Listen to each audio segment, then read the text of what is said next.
What is going on, everybody?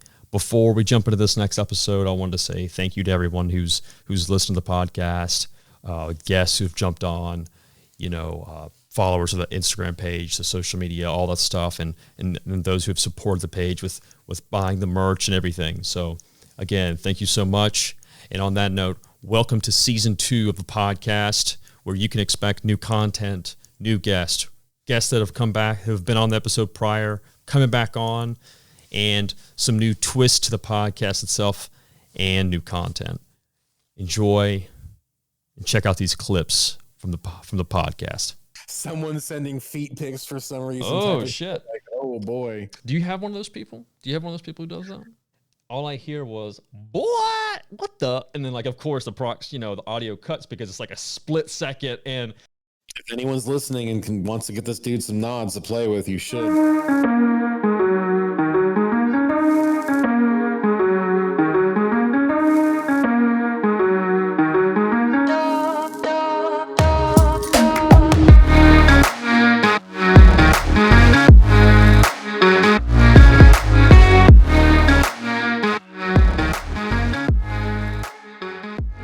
Treat it, man. We're just two dudes having a good time. It's great to have this space cleared today because I don't know how many DMs you get a day, dude, but trying to stay up on Instagram and social media, because I'm not one of those guys, it's hard. It's mentally draining. So this is it's like a little vacation for me. So I appreciate you having me on. Oh, absolutely, man. Absolutely. This is great.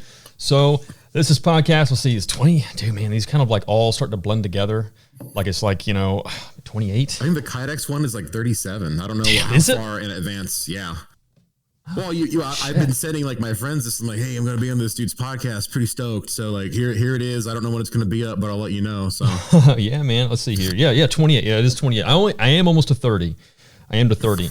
It's really 25 because there were some really, really early episodes that were just a little rough, But regardless, obviously episode 28. I'm here with Derek, Privateer Group. Very cool, man. Very cool. I know you said something that you're not, social media is not really your outlet, not something that you enjoy. Dude, that's impossible. Because I feel like you have one of those good, just absolute gold standard type, social media outlets that people can attest to, where it's not too much, you don't over provide. It's just a nice, good, clean outlet. I don't know. I think like I said, you're kind of like one of those gold standards. You've really just become a marquee point of everyone knows exactly who you are, man. Well, that's awfully kind of you to say, dude. As someone who's behind all that, I hyperanalyze everything I do because I have no idea what I'm doing. I see everybody else, and some of these cats make it look super easy, man. I'm just trying to play catch up at all times because everybody else is doing a great job, really. Yeah. Would you say that, I know we were just saying before I even started recording that you kind of have a background was with playing games and stuff, and then obviously with playing games, and I'm assuming you mean PC and stuff like that, right? Yeah, PC games. Right. So that means you kind of get a background of basic tech and everything like that. So I think for me that's a huge part of it. That's helps me adapt and being tech savvy. I'm trying to remember how the generations work. I was just reading about it. Are you a millennial or are you in the previous generation?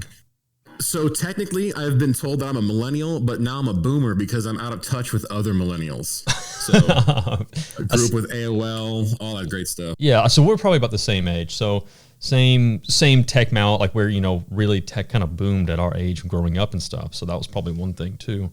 But you're right though about the technology, about people trying to play catch up. I'm the same way, man. I'm exactly the same way. It's always something. Stuff is just rapidly expanding and changing and stuff like that, and keeping up with how these trends and all these tech and outreach and stuff like that, I guess, is how to reach people and stuff. But I think the cool thing, and you're probably in the same boat as you're probably shadow banned or whatever, blah blah blah, all over Instagram too. I'm assuming, right? I don't think I am yet. Really? Considering the things that I've said and some not the Instagram lives I've done, but the stories where it's ask me a question and then I respond back with extreme violence. And then I think you can find me pretty easily, thankfully. Yeah. I know there's a couple shadow ban guys out there, and that's a real bum out, man. When that happens, it's lame. Yeah.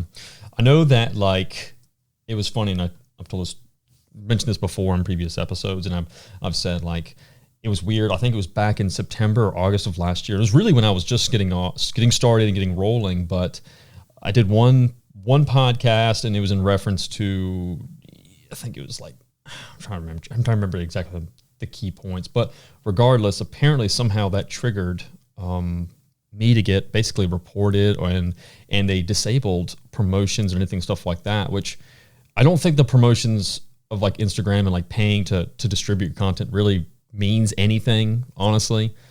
However, though, it did, like, I feel like it like permanently shadow banned some content where it just does not get out there. And so it's like, luckily, I would say like this community is pretty good about distribution, sharing, and then spreading that knowledge. And I think that's one thing that's kind of cool is like I said, like you being a marquee name, you're very easily very easy to find. Like, it's not like it's a kind of almost a household name, but you know what I mean? Like in reference to firearms and stuff like that and everything.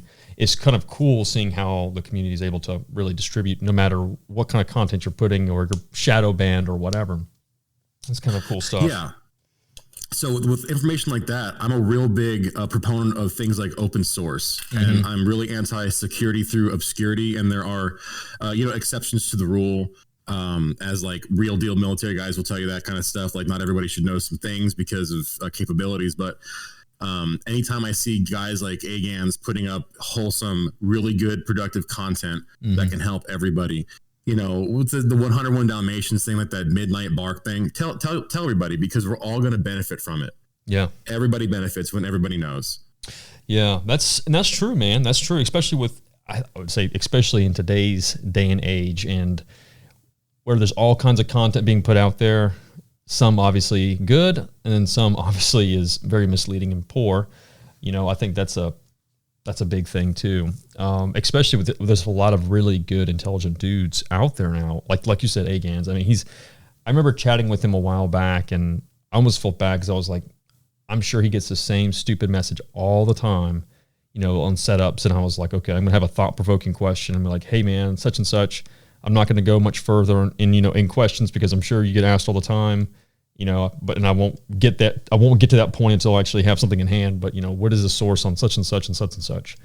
And I think, it was just one of those things. But yeah, man, he's crazy knowledgeable. And I think I asked someone else this prior to, are Baofangs and all the radios, do you think that really kind of blew up in the past 7 or 8 years, like in general? I mean, obviously it's always vital in certain areas and, law enforcement, military, et cetera, but do you think it really gained a lot of popularity just more recently?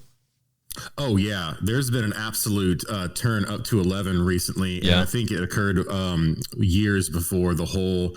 I don't really understand how the government got involved with the whole like banning of you can't get the certain models anymore. Right. I don't know about that, but years and years ago, getting super into gear and nerd stuff and training, and looking for like how do I put a radio on my helmet and talk to my friends when I'm out, digging off in the desert, and finding a Baofeng, like, okay, what's the next step? Like, oh man, it's just airsoft gear. And then you have to find stuff on, somewhere on like ar15.com. And there's guys out there modding Comtacs. And this is like years and years ago.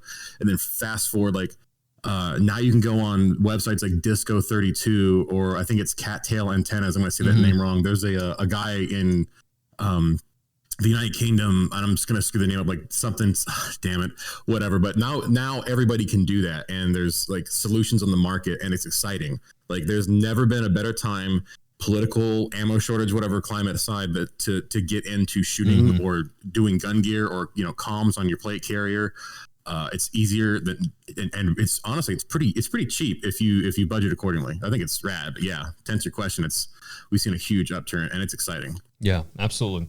And I think that's good. I think that's a good outlook, especially whether it be, like you said, the political climate or not. But I mean, natural disasters happen every year. It's just one of those things that it's going to happen no matter what, whether it be a hurricane, earthquakes, etc. And it's nice to have those kind of outlets and those kind of key points to have, in the armory, in not necessarily exactly the armory, but available at your usage if you need it. Like that's the whole point of it, regardless of what the task at hand is, right? Oh yeah, the radio is extremely powerful. It does a lot of stuff for a lot of different types of people, civilian or otherwise. Absolutely. All right, man. So one thing I always like doing on the podcast and is always doing the 3 random questions. Obviously, they're just generic, off the wall stuff that maybe you kind of like, damn, I hadn't thought about that in a while. Damn, So one that I like asking, and I actually haven't asked this one before, but I always like talking to people about it. And sometimes I it's one of those things that I ponder about myself. If there is one talent that you wish you had, or one thing that you wish you could achieve at, and maybe you've tried and you've just come to a understanding like, not very good at it, but damn, I wish I was. What would it be? Probably talking and playing the guitar at the same time. I can do one or the other, but I've tried, bro. It's not me. I'm not a guitarist. I am a guy who's been trying to play the guitar for the past 20 years, dude. Absolutely that. Instant. That's it. That is exactly what mine is too, is playing guitar. That's exactly what I was going to say. Man, it's like one of those things where I tried so hard and so badly to try and be good at guitar, but man, I just couldn't do it, man. Like no matter what I did, fucking just sound like, like I always make fun of people who like on the keyboard who are always like one key at a time, like, with one index finger poking the keys, and like that's how I felt fucking with a guitar. Yeah, I'm like, it's fucking worse, dude. I just hate it. Hate it. All right, good answer, dude. Good answer. So number 1, number 2. This is one, and you kind of mentioned earlier, and I kind of thought about it. Was talking about like how not everyone needs to know every single thing, a bit of detail, and et cetera, et cetera. And I think this is something that has been kind of discussed. And if aliens have landed and you are tasked with a greeting party, who do you send to them? Oh no, man! I would probably just go myself. Yeah. It would be really weird for me to pick somebody, like to send somebody else. Like this dude might get zapped, and I'm gonna feel real bad about it later. So I might as well get zapped, and I want to see outer space. So who knows? Yeah. Who is really qualified to talk to aliens, man? At this point, yeah. What would we even tell them? Like, what's up, dudes? Yeah, sorry about all the stuff. Bro, you want some pita chips? I just bought these. I got these on the way over here. You want some, dude? You want a Red Bull, bro? See what happens when you drink this. Yeah. That was a question that I had heard somewhere else, and very similar. And it was like one of those things, like no matter who or what or how important you are or how vital you are, how are you able to determine who is the appropriate greeting party for maybe life outside? So yeah, it's interesting, and it's funny because it's kind of like what you were saying a moment ago, like I was referencing, was not everyone needs to know everything, and there's been a lot of people who have been telling me, or not telling me, but like mumbling and discussing like the reason why you're starting to see more output of info and dropped and stuff like that is for some grand reveal. But I think it was it Independence Day or something like that, where they were talking about, obviously I'm referencing Independence Day, which is a fucking movie, not an actual real life, but it was like you release like all information and then people would lose their mind. But if you do, drips and stuff like that, then like the shock factor is like, yeah, we kind of knew that was happening, something like that. That's always kind of interesting to think, in aspects. So I grew up listening to Coast to Coast. I don't know if you have ever listened to that. So yeah. I don't believe or not believe in aliens or things, but it's a fascinating thing. I'm stoked that you brought that up because it's great. Yeah. Shout out to Fireteam Howley, who is a big Coast to Coast fan. He was featured on there for werewolves back in the day, but that's a later thing. Aliens are tight, man. It would be cool if they were real, and if the government's gonna release some documents, let's see them. Let's see them. Drop it. Drop the info. That's the real drop that everyone wants to be a part of, dude. Oh yeah. Or the Olive Garden, the something like was it Corey of Sup Def posted something about Olive Garden passes? I didn't even know that was a thing. Who buys those? What do they even cost? No idea. I know exactly what you're talking about because I think I responded to him and I was like, that's hilarious. And drop culture's cancer or something like that. Yeah, it's great. Honestly though, I haven't had like Olive Garden in fucking forever, but I do fucking love that breadsticks though. Yeah, they seem to be the meta. That's the standard that everything else is pretty much measured against. Yeah, absolutely. All right, so last question. I want to kind of touch back on the alien stuff because I'm with you though. I'm like in that I'm in that same boat. And I have listened to Coast. It's been a while, but I have listened to. I remember like listening to it randomly, like on the way home from work somewhere, and it was like a 2.5 hour drive, and I was like, That's pretty interesting. It's kind of like out there, and I kind of like I enjoyed listening to it. It's like what is it? I think it's like that morbid curiosity kind of thing, whether believe in it or not. Horror movies, et cetera, et cetera. But last question: what is the most frustrating video game that you've ever played? And I'm playing off of the fact that you do play video games, but what would you say that is? Oh man, probably at this point, any competitive online shooter, because I'm getting older. You physiologically can't compete with those young nerds. At one point, it was Dark Souls, but I went sweaty neckbeard for a while. Put way too many hours into that thing. But yeah, probably at this point, any online shooter, I can no longer remain competitive. It's just not. Hey man, losing sucks, Grandpa. Oh man, isn't that the truth though? Isn't that the truth? It is like that depressing moment when you realize you are, like you said, like physiologically, you just can't compete. You just can't, reaction time, et cetera, et cetera. It's just not at the same standard as kids, especially kids these days. Cause I mean, they're kind of growing up with it right in front of them, whether it be like PC or console, which it's kind of seems like it's kind of generating and kind of moving towards PC right now, I guess console wise, Yeah. Xbox making these market and licensed mouse and keyboard. It seems like that's kind of what they're moving towards, and like these modular consoles and the Xbox kind of modular or something like that. As part of the PC gaming race, I have no comments on the console guys, and I don't look down upon there's a huge shadow down those guys from how far we are up in our sky castles. Yeah, absolutely. Well, okay, so we're talking about PCs now. Let's see. So what's your setup look like?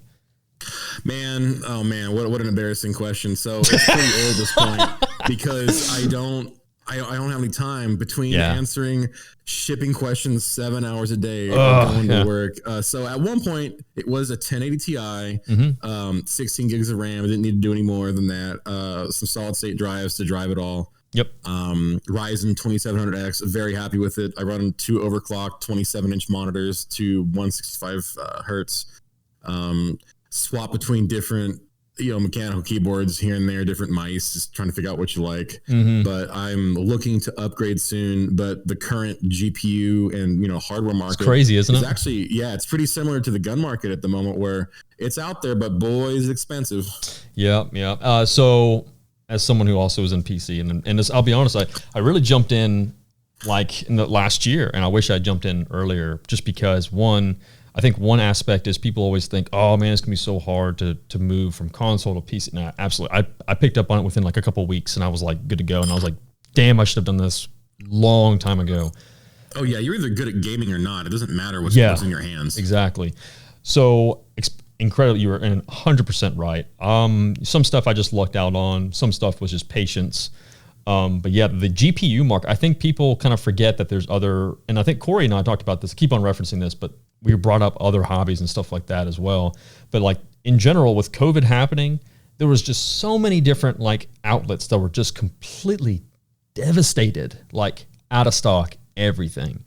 Like, exercising equipment, Corey brought up biking, PC gaming parts are just the worst. I mean, just awful. I mean, you could not find anything. And then like you said, the new GPU markets and releases and man, they're fantastic. I will say I do have a 3080. I wish I'd gotten a 3090 now. Very nice. But I do have a 3080, but it's one of those things where I had no idea. Like people always talk about drop culture being bad. Let me tell you something.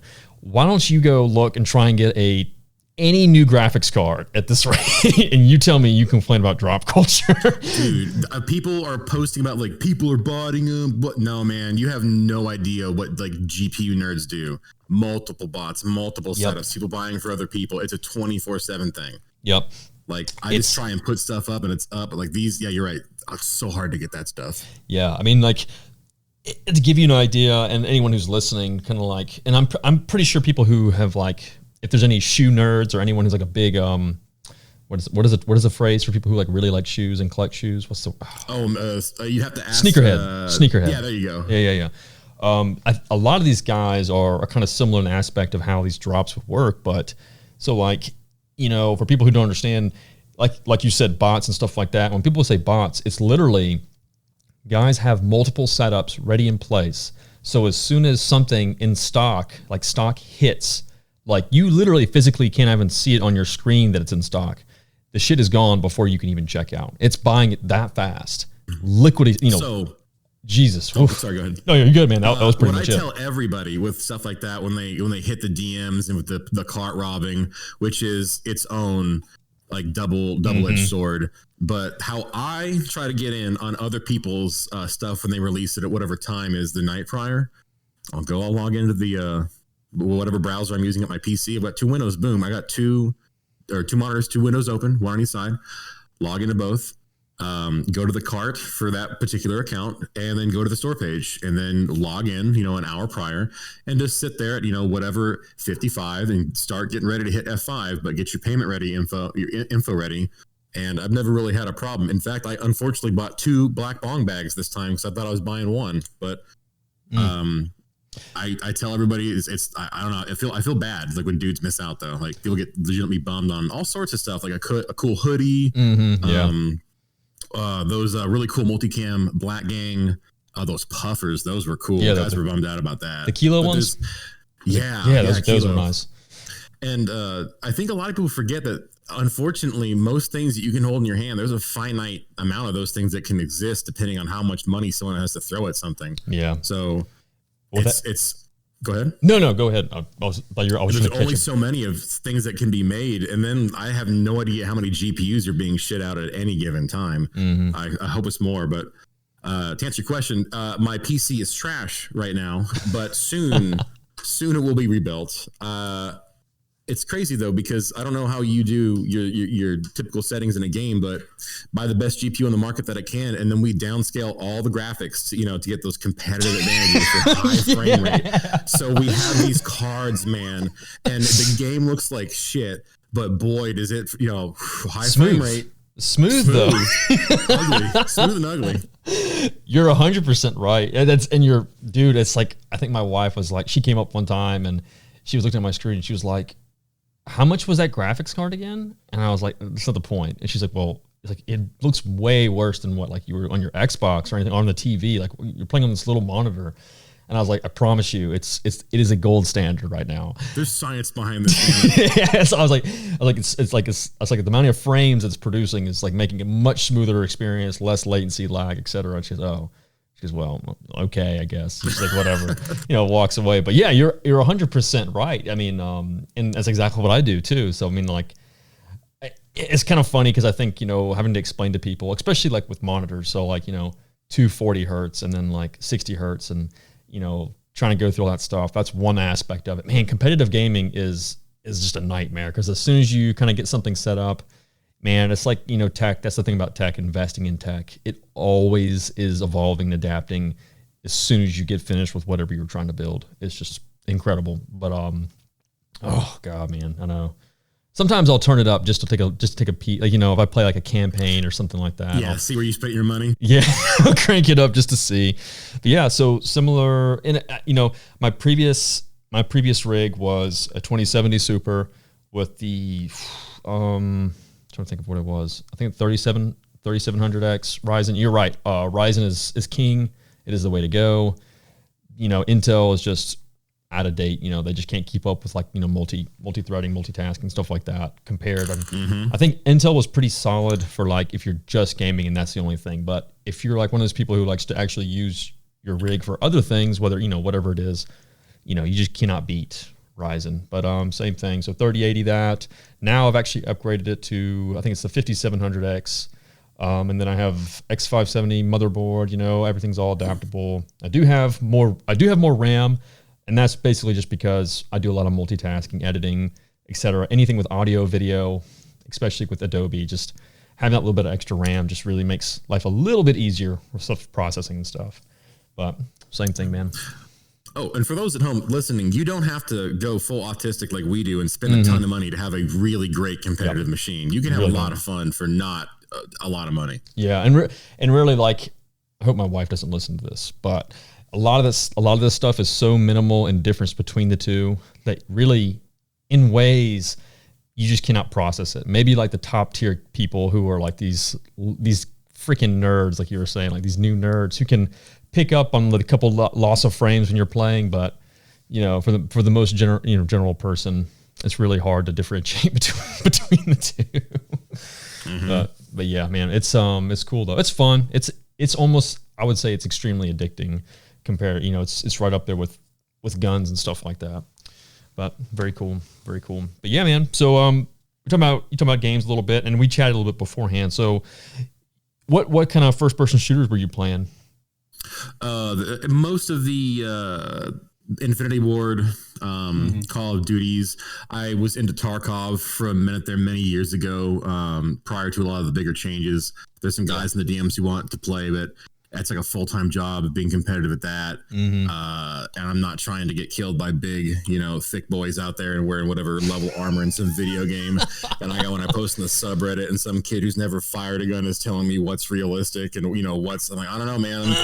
I'm pretty sure this part doesn't work like this. So there's no stats on a foregrip. It's just whatever feels good in your hand. But you have to run these big spaceman slime time rigs where these AR-15s look like, I don't know, zappy boys.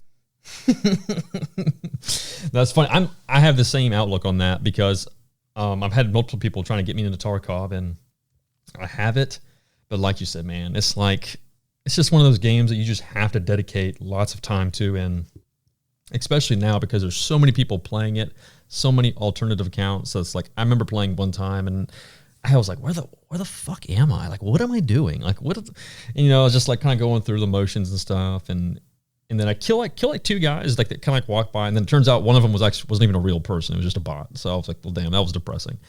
But get killed, and then I come back, and I knew that you would lose your stuff. I thought I had insured it, but apparently I didn't. Like, I guess there's like fucking 4 steps to insure whatever gear you have.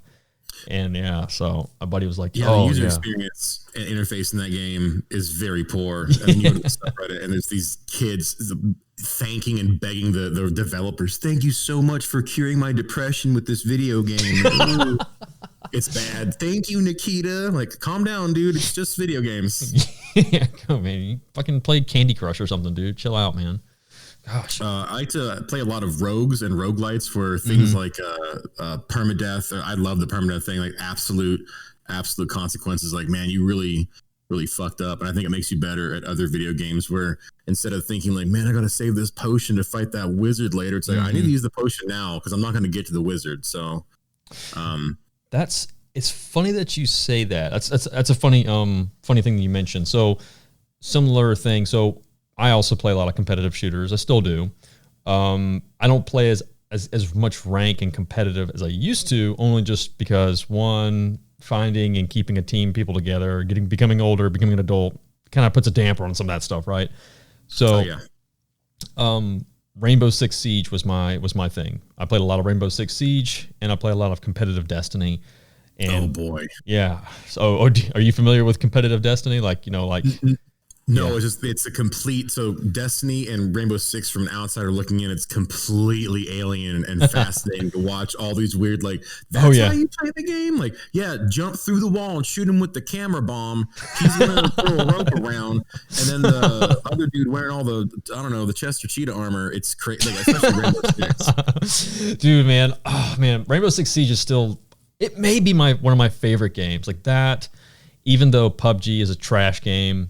The original PUBG was still probably one of my favorite games, and some of the best experience I've ever had was playing that game. It's at the standard for a while. Yeah. So, but that was a cool thing with those games but one thing that people always said was always use your kit. You can go ahead and burn through the stuff, like and Destiny. If you're familiar with Destiny, you get like your super, which is like your ultimate, et cetera, et cetera.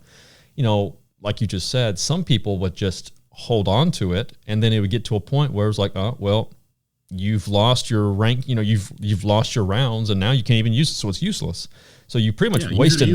Yeah, so you wasted some of your stuff, and that was one kind of cool thing you kind of have to learn earlier on. Like instead of, like you said, hoarding. I think there's a lot of that mentality of like hoarding. I got to wait till the perfect moment. Like sometimes it's not. There's never going to be a perfect moment. You don't get to choose when you're going to need it. You just need to use it. Yeah. So that was one cool thing. That's funny that you bring about Alien Rainbow Six. It used to not be quite that bad.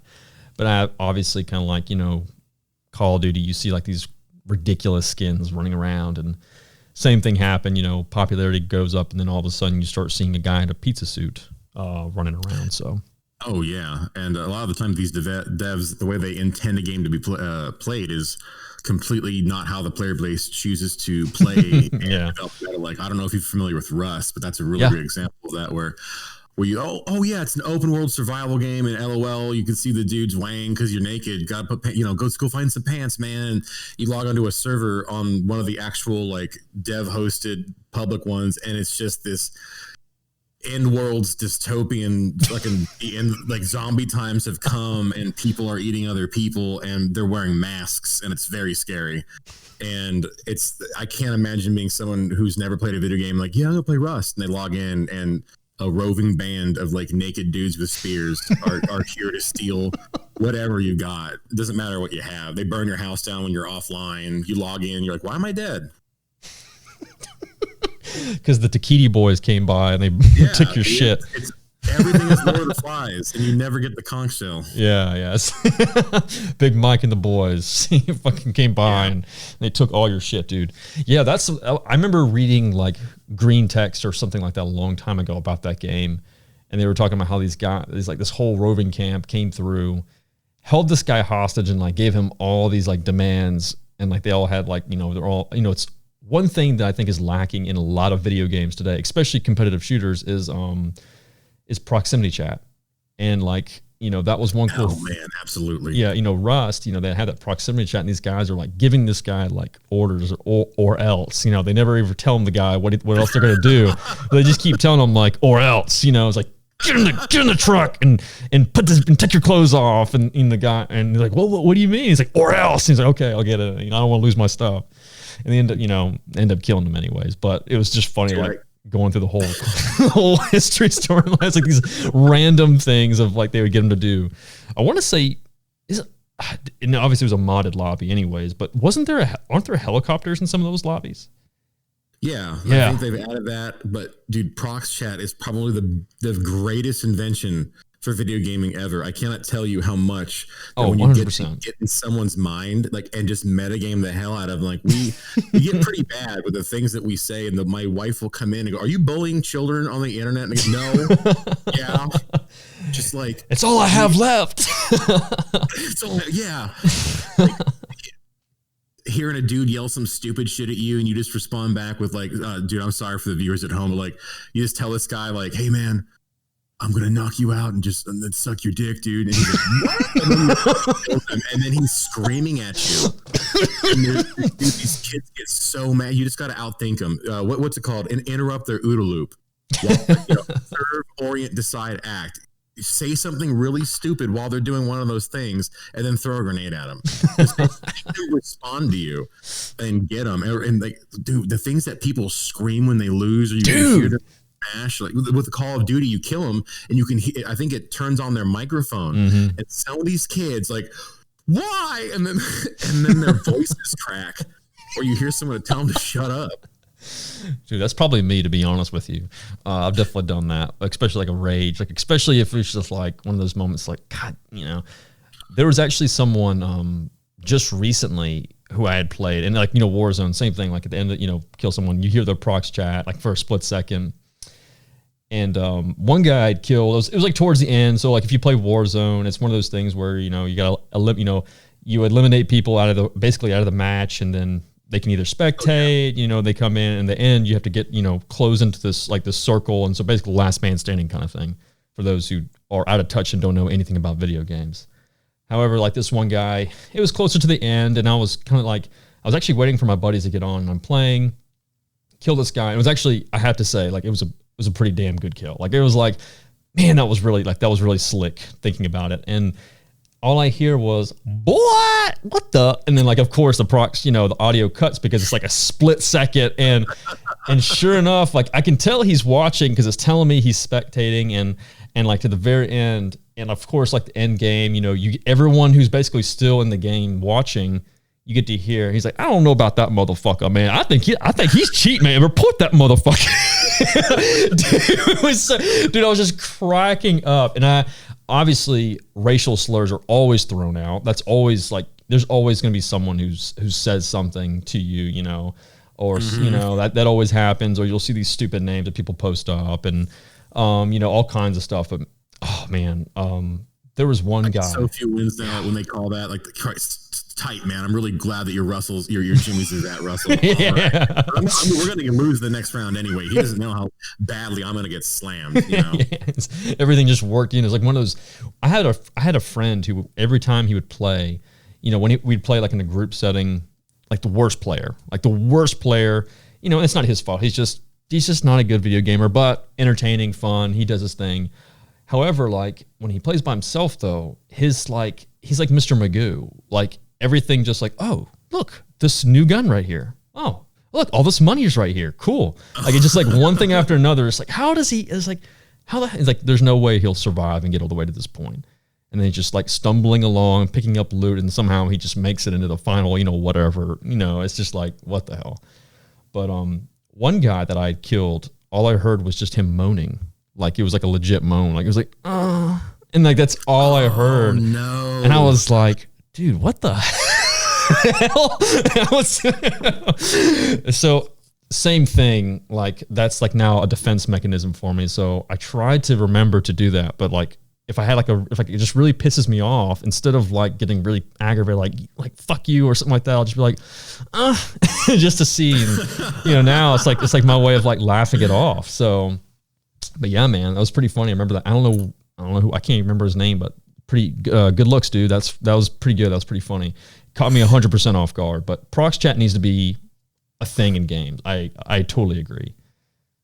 Yeah, I'll throw typically when I get killed or someone, you know, slams me pretty hard, I'll throw them out like a damn dude, you know, good one or something. And it's crazy how more often than not, then they hit you with that demeaning slur, or then they hit you with the fucking, and you're just like, why? You can kill them, and more often than not, you throw somebody like a good game, they're gonna get really mad for whatever reason, and you mean it in earnest, and they freak out. Yeah, isn't that weird? And like so. It's like I hate to ramble on too much, but I will tell two separate stories. Same thing. Like it wasn't like a battle royale setting. It was just standard like multiplayer team deathmatch thing. And like, you know, the other guy, their whole team they were all playing together, obviously, and they absolutely stomped the team I was on. Just absolutely stomped us. And one of their teammates was like, "Hey man, good, you know, like hey dudes, good games." And like the first guy on our team is like, "Fuck you." And that was it. Oh, no. I was like, damn, dude. I mean, he just got creamed, and this guy's like nice enough to say it. But another, yeah, I was like, that sounds almost exactly like when not the latest one. I'm a little late, but the previous Call of Duty, they did the demo online. You could it was just the 2v2 gun game. Oh yeah. Oh man. My buddy and I were stacked up and winning games, and we beat this team. And we hit them with like a good game. And one of them, they hit back with like a one dude in earnest was like, "Yeah, man, really good." And the other one's just like, "Fuck you." And he's going off. And I'm like, all right, stay mad, Tard. I don't know like how these guys, if they're grouped up and they're friends and one dude just good cop and the other one's bad cop. But damn, the kids get invested in these games.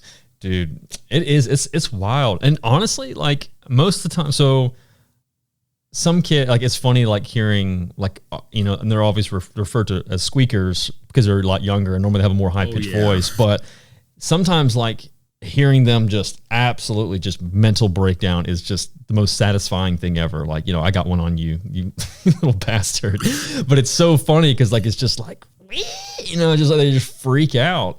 But it's funny you brought up the whole thing about like, hey, good game, man. But like same thing happened. I was having a bad couple matches, and then, you know, the 1v1 series, you know, in order to get back in, and I go up against this one guy, and I just absolutely just pure skill headshot the guy right before, like with, you know, I get the random guns, you get a sniper, and I was like, oh, that's right, bitch. And then all I heard was, "Oh, damn, man, nice shot." And I was like, oh, man, I feel bad. Like I know thank God he can't hear me, but I feel bad. Like I feel that consciousness, like, you know, man, just chill out. Everyone's a psychopath playing games. And this poor guy was just like, "Damn, dude, nice shot, man." And I was like, that's all I heard. And I was like, I need to reevaluate a little bit.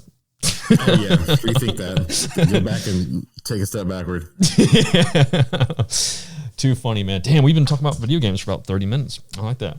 Yeah, you're a nerd. I am a nerd, dude. I am. I'm a big video game player, but I'm going to use this as a moment too to transcend maybe into some gun stuff, because obviously you're a big gun guy too. That's what I'm into. Hell yeah, man. So one thing that I think video games have done is a lot of people maybe in our generation and the next upcoming generation, it's a good outlet for them to be familiarized with some gear, some stuff. Like you said, Tarkov, like even though 100% agree. Not at all realistic, but they get familiarized with some of this stuff.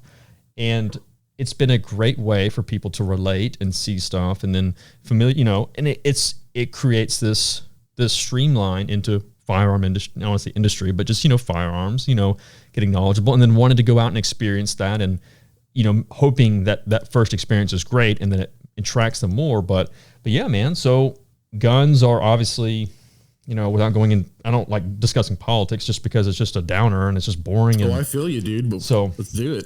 But it's one of those things that like right now we need more people in this industry, in this group to be here more than ever, especially the next generation.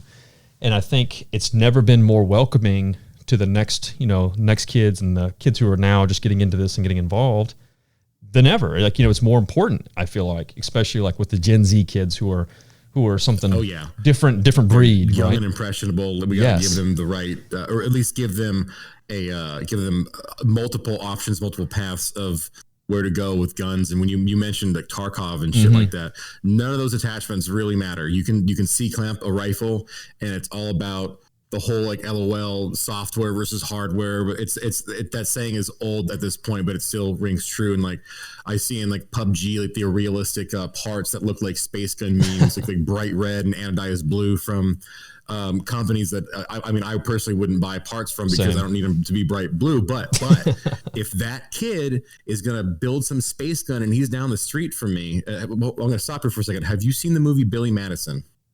Yeah, of course. Yeah, remember when Steve Buscemi shows up and saves his life and like crosses it off like the lipstick list like that? If that kid down the street can realistically and confidently employ that rifle in a good guy manner, just do it. Like I don't care if it looks lame as hell. Or, I paint mine if he wants his to look like Boba Fett spaceman type of shit. Yeah, get him in. We need more. We need the ammo shortage and all this stuff sucks, but people are able to get really cool gear.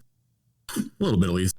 Absolutely. So, what would it be? What would it be to discuss firearms if we didn't talk about guns a little bit? So, like, what is your current rig? Like, what's your current rifle that you've been running a lot?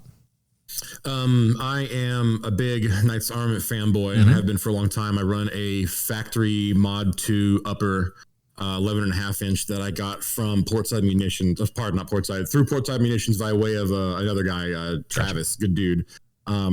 Looking for it for a while, got a great deal, stoked on it. Prior to that, I was shooting amalgams of, Noveski, BCM, Knights, but right now I've got a really, really cool old early serial number Noveski lower that's been through. I have to approximate the round count now because I lent it out for a number of years when I got out of shooting for a minute and like took a break from it and went something else. Almost to, I would say, 190,000 rounds through the lower. The original upper that I had on there with BCM, over 100, got rebarreled a couple times. But this CAC thing does not stop running. It eats all the ammo. You can't find good ammo now, only Wolf steel case. It'll eat it. I run an aim point on a CAC Skyscraper so I can shoot passively with my PVS 15s. There is a 80 milliwatt, at least the instruction manual says that, D-ball on the top of it, so I can do wizard switch, ninja switch stuff, daytime, nighttime. There's a loft folder on it, but I don't really use it. It's an incredible product, and I was just talking to Corey earlier today from SupDef about this. I would recommend it to anybody who needs a solution where, like, well, I gotta fold it, I can't take it apart, but I think I'm gonna start taking it apart when I stow it, because it makes the gun longer. I already have a Yultor A5 receiver extension on it, so the gun is already longer no matter what I do. Yeah, makes it a little heavier, and it'll fold it. But you know what? It was installed over a year ago. It's been super tight. I have thrashed it. It's never once loosened. So Law did a great job on it, but I wouldn't probably buy one again for me personally. I've been a Glock 17 with an SRO on it. It is coated and stippled up by a dude named Center Customs. He did a great job on it. Prior to that, it was one of the Larry Vickers RTF2 frames, and the RTF2 had to have been different from the original because it wasn't sticky at all. Like I remember my original one like giving me a rash from abrading my skin from carrying it. But this one, I had to get it stippled over. It did a great job. I'm a big microdot and pistol guys. It's arbitrary year. It's 2021. Put a microdot in your pistol. Hollison makes one. There is no excuse now. I agree. I'm 100% in that bandwagon as well, and I've jumped on board too. So I'm kind of curious with the RTF. Was that a Generation 4? Is it a Generation 4 or is it Gen 5? It was a Gen 3 actually. 3, okay. So it was just the only difference between that and the standard Glock Gen 3 was the original RTF frames had like these fish scale slide serrations on the rear that looked stupid as hell, but some dudes get soaked on. Yeah. And the Vickers ones came with like different sights that everybody's trashed and swapped out immediately. FDE lower receiver frame thing that had the RTF, but it just wasn't sticky, dude. So had to go. Gotcha. I was about to say like, I remember people have like mentioned it before, but I didn't really know a lot of the finer details on the difference between the models. Like I remember seeing like on AR-15, like some guy asking like some absurd amount, and it's funny you brought the fish scales one up, and I remember always seeing the fish scales, and I was like, that is the ugliest fucking machining I've ever seen in my life. Like it was like I don't know what they were thinking, dude. It is just atrocious. But some dudes will pay. I think at one point, I don't know if it still is collectible, but at one point I think it was pretty collectible to have it on there, like from the factory, obviously, or from wherever it's distributed, not like some guy getting it sent off somewhere. But oh yeah, there's a market for all that stuff. There's dudes who collect like weird Glock parts or the I don't know. I can't even think of any of the weird shit they made. There was one. I think there was like one Glock model that was kind of weird, and a small number got imported from. I think they were like a European model at the time. I'm trying to remember what it was. Someone was talking about it. Vickers has talked about it here and there. Yeah. I know there's also a Mexican Glock 380. It's like basically a 19. Right. When I worked at a local store here. We're pretty close to Mexico, and we'd have every once in a while a dude would come in and be like, hey, check this out. And out it would come, and it'd be one of the Mexican Glocks, and everyone would get super stoked. Like, all right, put it back in your pants now. It's hilarious, dude. It's funny because, like, at one point, speaking of Mexican firearms, there was like a couple of Mexican Colts that were circulating around for a little bit, and I know at same thing. Like, I remember seeing them for sale, and I was like, I was like, I don't want that shit. Like, I don't want that. But they're collectible now as well. They can toss a coin. Well, I guess any kind of Colt lower really still pulls a coin too. But it's funny, I'm sure I don't know if you've noticed or you heard about it, but you see that CZ actually purchased them, actually took over. Yeah, that's very exciting. I'm I don't shoot or use any CZ firearms only because I'm so heavily invested into Team Glock for no reason other than it fits my hand. So why bother? But it's they've listened to what the market wants, and they put out the Scorpion. They put out a bunch of cool, fun guns lately. Pardon, you'll be what I'm talking about. Microdots on their basic handguns, and P10s, whatever. There you go. Colt has done nothing. Yeah. They have relied on their name only, and I don't know if you remember like the chart on the internet that everybody would reference to in capability of a rifle. Like, if it wasn't made by what? All right, Grandpa, it's over, dude. It's easy. Yeah. That's the best thing happened to Colt. Yeah, I agree. And it's unfortunate. And as I've told people, I'll be the first to admit I love Colt, but not like in the aspect like you're saying. Like, I'm not in the boomer aspect where if it's not Colt, it ain't nothing. It's not necessarily that. It's just that one, I guess that it does always retain a value, which is always a part of my mind. Like it just it holds up. And it's a kind of, in some aspects, it can be a gold standard. Not as much as it used to be, just obviously because they just really have shit the bed. But, a lot of their firearms are still great entry points for people.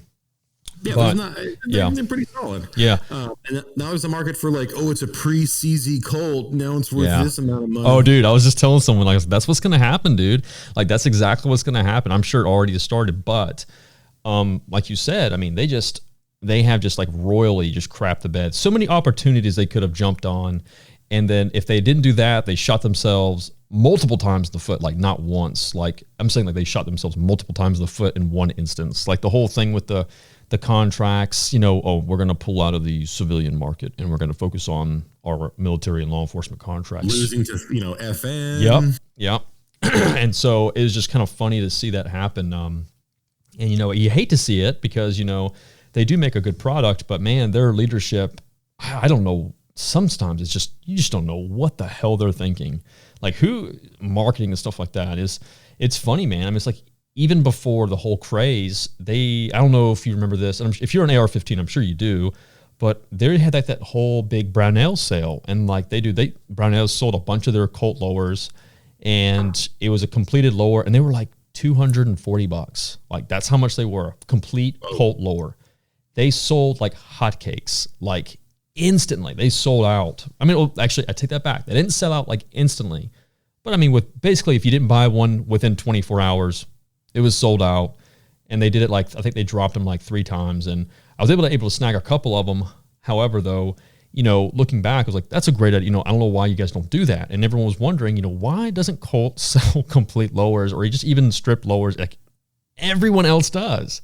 It's just like one of those brain things. It's like, well, why don't, I mean, even Knights Ornament does it. And if they're going to do it, and you know how complicated they can be, like what is holding Colt back from doing it? Oh yeah, stupid. They just don't want to move. The market will correct itself, and it has. And I think that everybody, honestly, like especially the consumer, will benefit from this. Yes, absolutely. And like you said about what CZ has come to bring to the market and adapt it, I 100% agree. I think it's one of the best things. It's not like the quality of what Colt is going to drop. It's not like they were bought out by like a Chinese or like something like that's just going to completely, you know, nosedive. You know, I think it's just going to be their marketing and their moving forward and how their production is just going to be much improved, you know, because you know, the people owning the company we kind of want to make money. So I'm kind of curious to see what they do and release first. I really am kind of curious. I bet we'll start seeing complete lowers. Well, obviously the market is just insane right now, but I do think it'll end up coming down the line. But I do like their barrels though, man. I fuck with Colt barrels though. They're awesome. Well, consider this, you know, CZ, they have those Accu Shadows and those extremely cool little guns that people do for, like, you know, racing. Yeah. Maybe under the Colt name, something will, you know, pop up. Maybe, you know, double stack 1911s or 2011s, the nerds want to call them now. Or I don't know how competitive the double stack 1911 market is outside of Treyarch, DVI or whatever I think the company changes their name every other day. Yeah. Corey or that Portside, Kevin would know all about those. Those are the 2011 dudes, but I want to see new stuff. I want to see more dumb guns that I don't like, but someone else might like. Yep. I agree, man. I agree. And it's kind of funny. You mentioned that like the double stack 1911s, but I mean, I would say if you're not really savvy in firearms and someone says 1911, you know, or a 45, I think the first thing people generally think is like a Colt 1911. So you would think one of the people who are like brand-wise iconic in that market would be one of the first ones to really move towards like a 2011 style firearm. Absolutely not. Again, like they just don't adapt. They don't do anything. They just kind of just sat there like a turtle and then just, you know, like you said, lost their contracts to FN. I know you're a big firearm guy. I'll tell you, I'm actually really close to their FN factory, and I was able to actually go through it and check it out, and obviously go to like the military contract portion, and it was really cool just to see all the stuff they're making.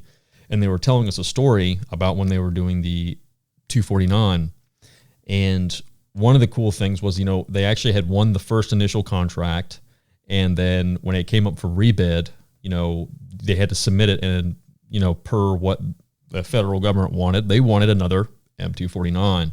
So when they put it out, only 2 people bid on it, FN, Colt.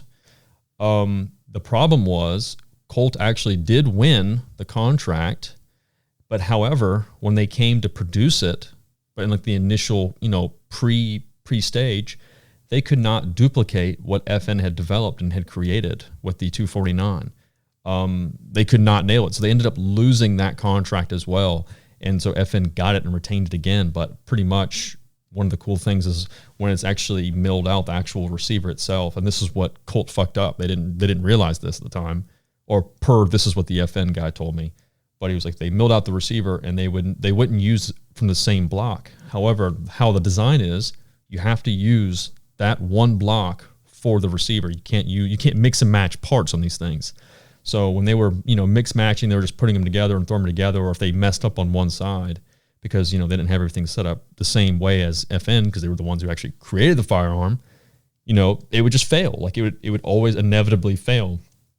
So, FN, they were telling me, like, if one of them fails or something goes wrong, they have to actually replace the entire receiver, because the whole thing is just going to end up, it basically is just not modular enough, which in a way isn't a good thing, but, it's just kind of an interesting story that, in regards to FN and Colt. But yeah, they lost like their M4, lost the M16, wild stuff, man. Kind of fun, kind of funny. Hey man, losers lose. Yep, that's right. Hey, is what it is, It's an sucks to suck, honestly. Yeah, and FN makes good stuff, man. They make great stuff. A lot of, and really a lot. I don't think people all know, but a lot of people actually source a lot of their stuff from FN, whether it be blanks and stuff like that. So you see a lot of stuff come. Middle State Armory, dude. Yeah. People want to shit on them. I mean, if you're going to sit there and if not you, if you want to get on the internet and talk about just as good as, that's a completely different conversation. But Palmetto State Armory uses a lot of FN barrels, and they're cheap, and you can get a full rifle for like $1.50 from those guys. So shout out to Palmetto State Armory and all the great work those guys do. Yeah, absolutely. And so I'll be the first to admit I do not like Palmetto State Armory. However, like you just said, they do. I would say in their earlier days, and that was my first rifle. I won't even lie. It was my first rifle, was a PSA rifle, but it was a premium rifle, which basically was a FN rifle. It was all 100% FN parts, everything on it except for what was marked and rolled on the receiver. But the actual internals, the barrel, everything on the firearm was marked FN on it, which was interesting.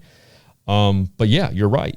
So one thing I will say, Palmetto State Armory started has been trying to do more stuff in-house. I get it, cut costs, blah, blah, blah. So I think some of their lower end lines are not FN anymore.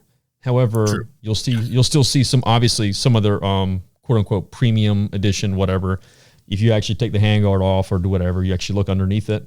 Sure enough, it normally says FN, manufacturing, et cetera, et cetera. But yeah, man, solid stuff. Like you said, so I think you have to get past that the low end side. So obviously the $300 entry rifle probably isn't the best bang for your buck, but like you said, hey man, it's one more rifle, and that's one thing they've been doing. And if anything, they kind of familiarized the market and kind of dumped it. Also made people kind of have to step their game up in regards to, sales and everything like that, and pricing. Being competitive in pricing and things like that. And then again, who benefits from it? The consumer, baby. That's right. And I would tell the consumer, because I got a lot of questions in my DMs that I unfortunately can't. I'm sorry, guys, I can't get back to all of you, but listen to this. You don't have to spend a ton of money to get a really decent running gun, depending on what you want to use it for. Like if you want to use it to run and gun and thrash it, like you're going to need to spend some money to get like the higher end stuff that's going to last longer than the other stuff that's going to operate or cycle and things like that. And there's a huge difference in something working and something else working well for a long time.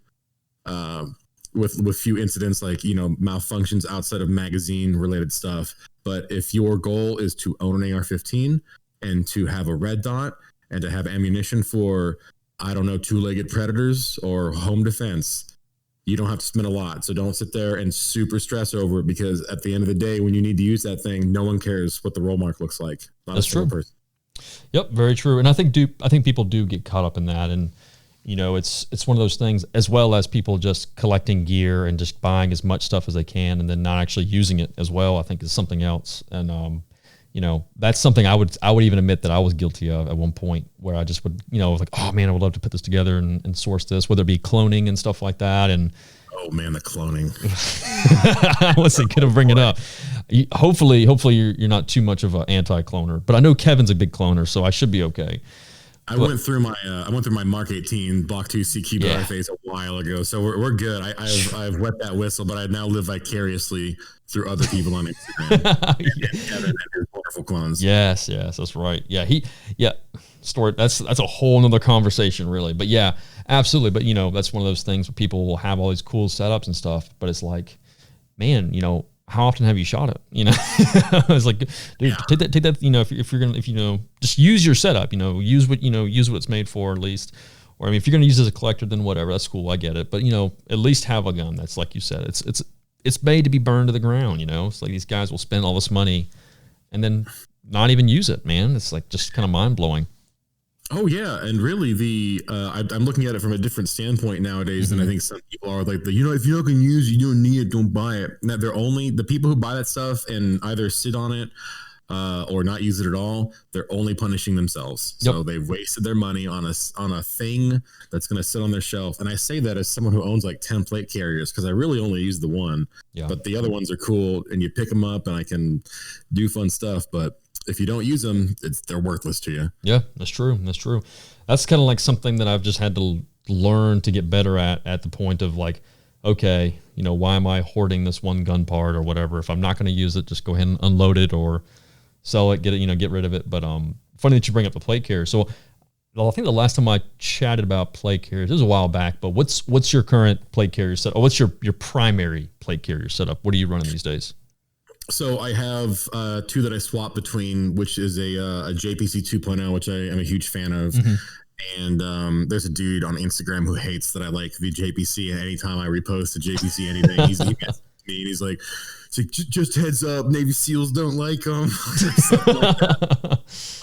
But I like that guy a lot. He's tight. But right now, I'm mostly, I finally found the Woodland Spiritus. Nice. Overt front, overt back. A guy on Instagram, like Flavortown PD, hooked me up with it. Stoked on that. It took me years to find it. I'm a big Spiritus guy. Great stuff. Fits every need that I have as a civilian or as someone who's like, you know, what do I need my plate carrier to do? They do it all. I mean, pretty much every carrier on the market does, but it's solid stuff and it looks cool, bro. You feel cool wearing it. Damn right, dude.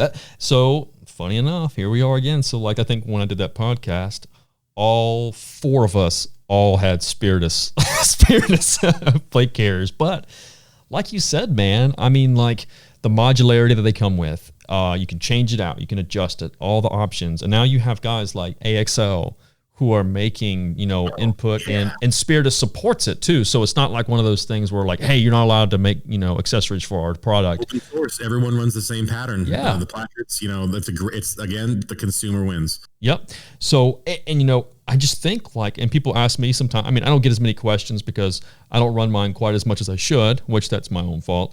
But, you know, that's one of the things people always ask is like, what's a good plate carrier to start up, you know, to get into? And I'm like, I'm always saying Spiritus, you know, I think that's one of the best ones. And, you know, it's just like you said, I like the JPC too. I like the JPC, 2. I haven't actually run a 2 or owned a 2, but I almost did. I was actually on a back order for one. And then of course, you know, the Spiritus popped up and every single part was there. And I was able to completely outfit it within basically 2 weeks. And, you know, lo and behold, I was like, okay, well, I'm just going to cancel the order. And of course, after I canceled it, it fucking came in stock. So that's typical stuff. But hey, I like the Spiritus better, to be honest. So, but I mean, it's funny. And we kind of referenced the drop culture thing a minute ago. And I think that's kind of a cool, I want to talk about that in a little bit too, because I think that's kind of interesting, but it's for guns and stuff. But yeah, man, I 100% agree. What would you say is we kind of just, you know, you mentioned not shooting it, not using it. It's just a waste of your own money. I 100% agree. I'm with you. I think earlier on, maybe it would aggravate me, but now it's like why does it matter? Yeah, it's not my money, not my thing. I don't fucking care. Whatever. The only thing that aggravates me is like people who buy up GPUs with bots and then resell it for like 4 times the markup. That's what pisses me off. Hey man, unfortunately, sometimes the market corrects in a direction that we don't like, and all that means is that they're not making enough. And I wish they would, and it sucks. But like again, us losers lose, dude. Yep.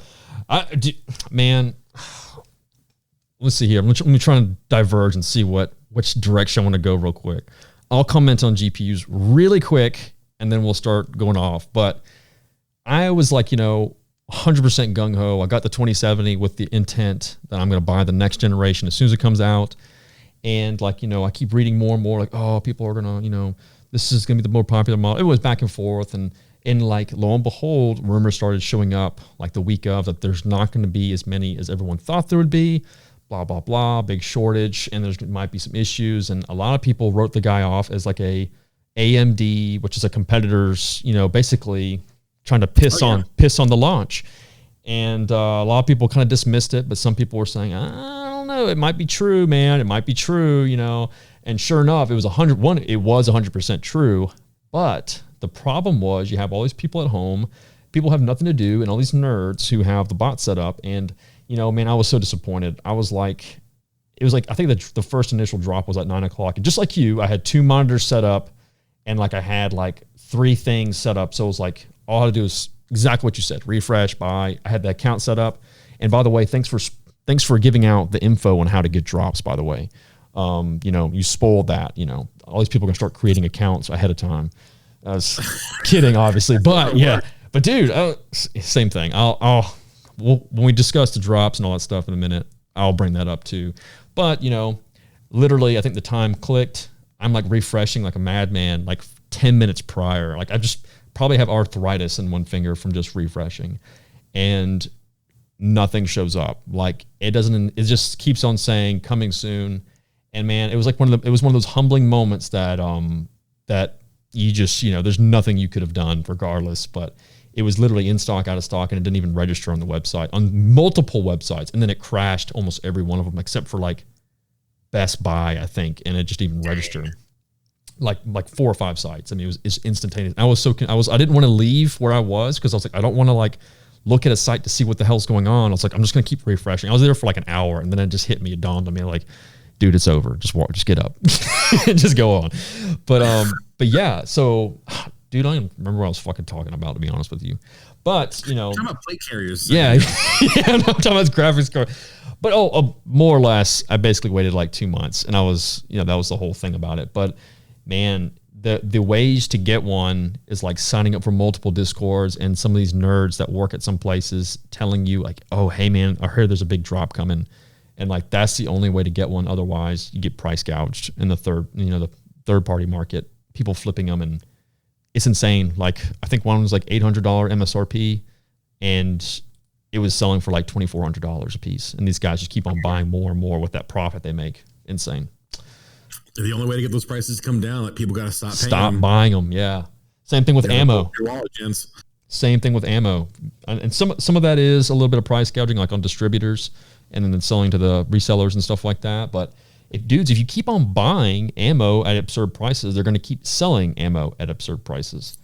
Well, unpopular opinion. Really? Okay. Here we go. The price gouging doesn't bother me because I think that, consider this. It's really hard to get ammo, and man, it really, really sucks paying these prices. I know it. Like as an adult, I can finally do whatever I want, and I can buy as much ammo as I want, and suddenly it's not there, and I'm with everyone. I'm signed up for classes all throughout this year. I have no idea how I'm going to get more ammo, but it remains that if it's on the market, at whatever price, if someone wants it bad enough, unfortunately, like if you really need to fill your magazines at home because you're in fear for, some woman is in fear for her life that someone's going to come get her, it sucks, but you can get that ammo. It's better than being like off the shelf. And I'm not talking about like, cheaper than dirt, immediately jumping on that. Like it sucks. And that's part of capitalism too. But everybody now knows. I've never met a single person who doesn't know that cheaper than dirt did that. And their reputation is forever.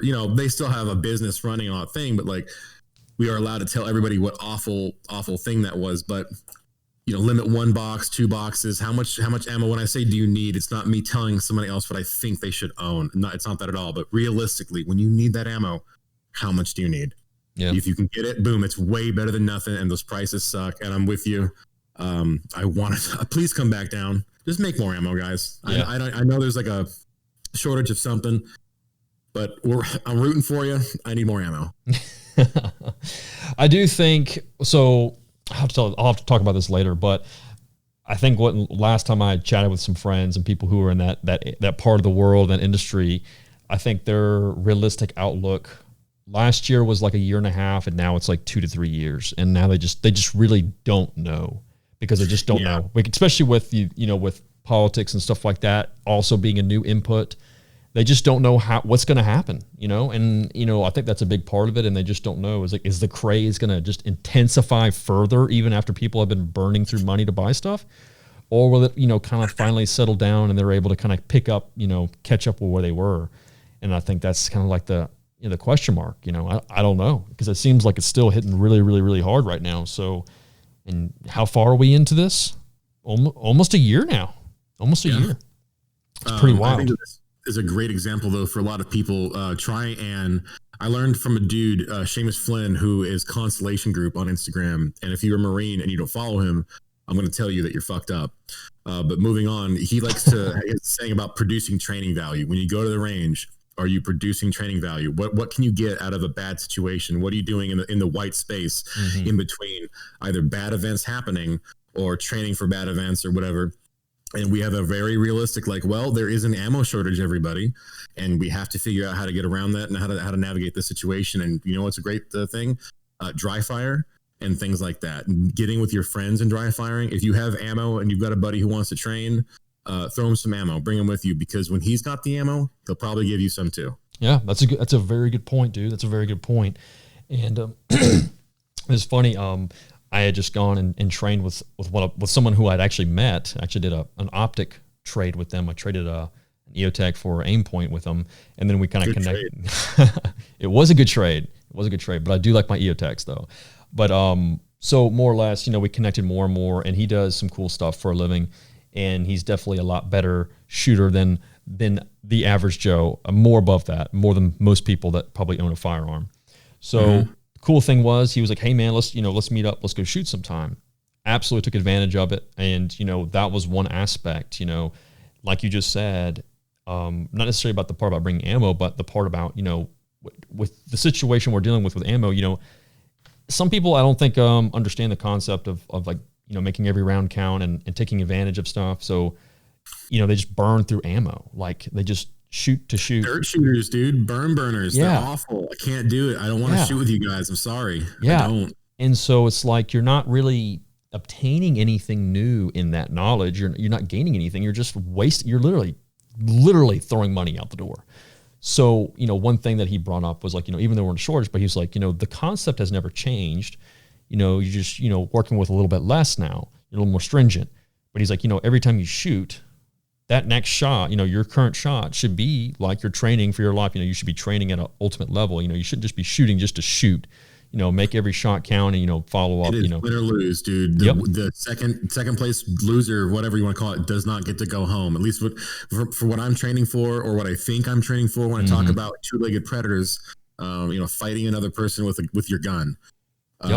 Why go out there and dick off and do nothing? I learned from a dude, a training guy I found off Instagram, the Hey B minus, and he runs, I think, PFC training in Vegas somewhere. And he's talking about, oh, dude, I just interrupted myself and forgot what I was talking about. Sorry, bro. We got right there with you. Right there with you, dude. Just about training and stuff. A great point that I was jumping off. Damn. Oh goodness. Go ahead though. Oh no, I was going to say just with the training, but yeah, man. No, I'm 100% agreement with you on that, and some more or less, and just going with friends, talking with friends too. It's like, so every time I go to the range, sure, I've got that new gun or something like that, but I'm still going to use it in an aspect of where I'm taking it to shoot, to train. So I'm working on something, and you shouldn't always just do the same thing. So like one thing that I will 100% admit that I was guilty of was always focusing on speed, pure speed. Like I want to be as fast as possible. And, and I'll tell his name because he's on there. He's always a really cool guy, Granola Gunslinger. And that was one thing that he had said. He was like, speed is good, but if you can't shoot shit, it doesn't really matter. Like even if you do shoot, you do hit your speed, but how accurately are you hitting your target speed? And how often are you hitting your target speed? So he's like, breaking stuff down. He's like, it's good to be fast, but it's better to be accurate. So, working through all this stuff and, going through it. But man, I only shot like 120 rounds of 9mm, for instance. We were working handguns that day. But you know what, though? That was some of the most, work I'd ever obtained from shooting, and I barely used any ammo.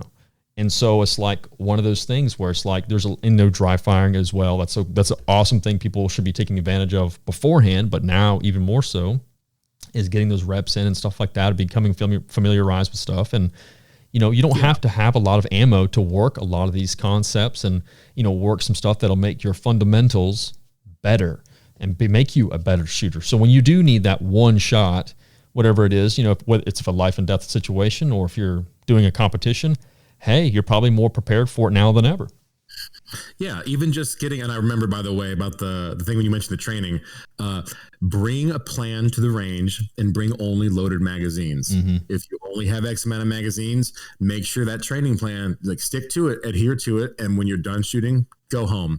You don't need to sit there, mess around, and waste your time. Yeah, that is 100%. I think that's a good one. I need to probably take note of and make sure I do ahead of time, because I feel like if you see idle ammo sitting there and you've already accomplished what you're doing, you're going to end up probably shooting it or just reworking something, or if you're having a frustrating session, you may push through it and try to correct or overcorrect something, and then you're going to make your situation even more frustrating. Mm-hmm. 100%. Get some professional training.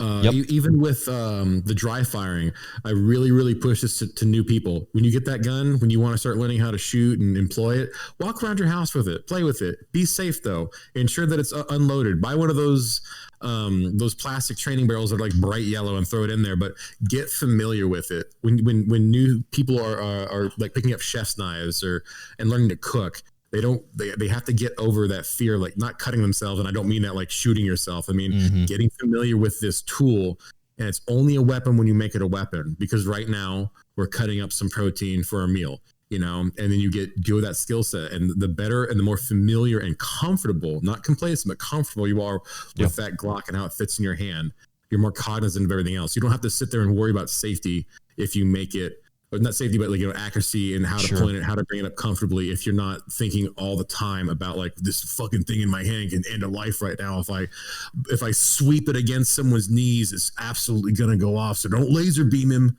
Don't get all laser beamy. Like, yeah. But dry fire, get comfortable with your stuff, and it makes the gun so much easier to shoot when it just becomes something else and not like this machine in your hand. This is a gun, man. Yep. Normalize it. Yep. I think that's 100%. I 100% agree. And that's just something in regards to, especially people who maybe have what's the word I'm looking for here, that maybe don't understand firearms as much, or maybe don't have as much time around it, and they make it, and of course with the media making it a boogeyman as well. If you take that away from it, and you, like you said, familiarize yourself, and I mean, obviously it's something that needs to be respected. You can't, it's a firearm at the end of the day. Yeah, don't pull the trigger on people, dude. Right. Don't do that. Yeah, but like you said, I mean, like, I 100%, like, one thing that you just said is your first time holding a firearm, or actually drawing it, should not be your first day at the range. You should become familiarized with it much prior to that, and the best time to do it, obviously, like you said, check safety, make sure everything's good, you're safe, and like there's nothing, you're clear.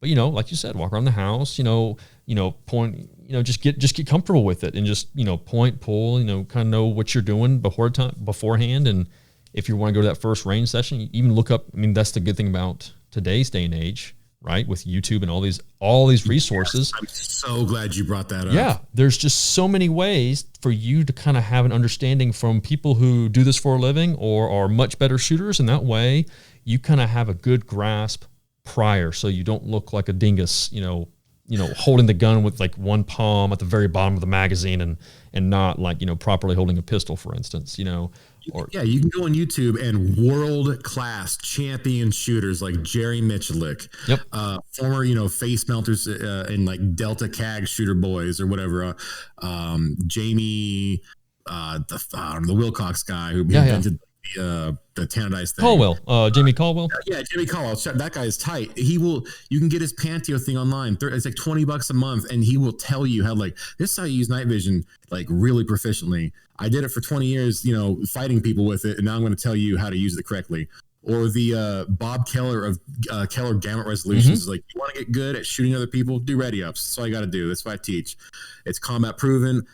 We figured it out as we went, and this is what works. Other stuff works too, but if you just learn to do a ready up and shoot, standing, you're going to get really good at doing other stuff. Just put the reps in, and you can do it at home. Like, dry firing is free. If you have free time, you can dry fire, man. I could do it right now talking to you on this podcast. Yep. Maybe I am. Maybe I am. Maybe I'm not.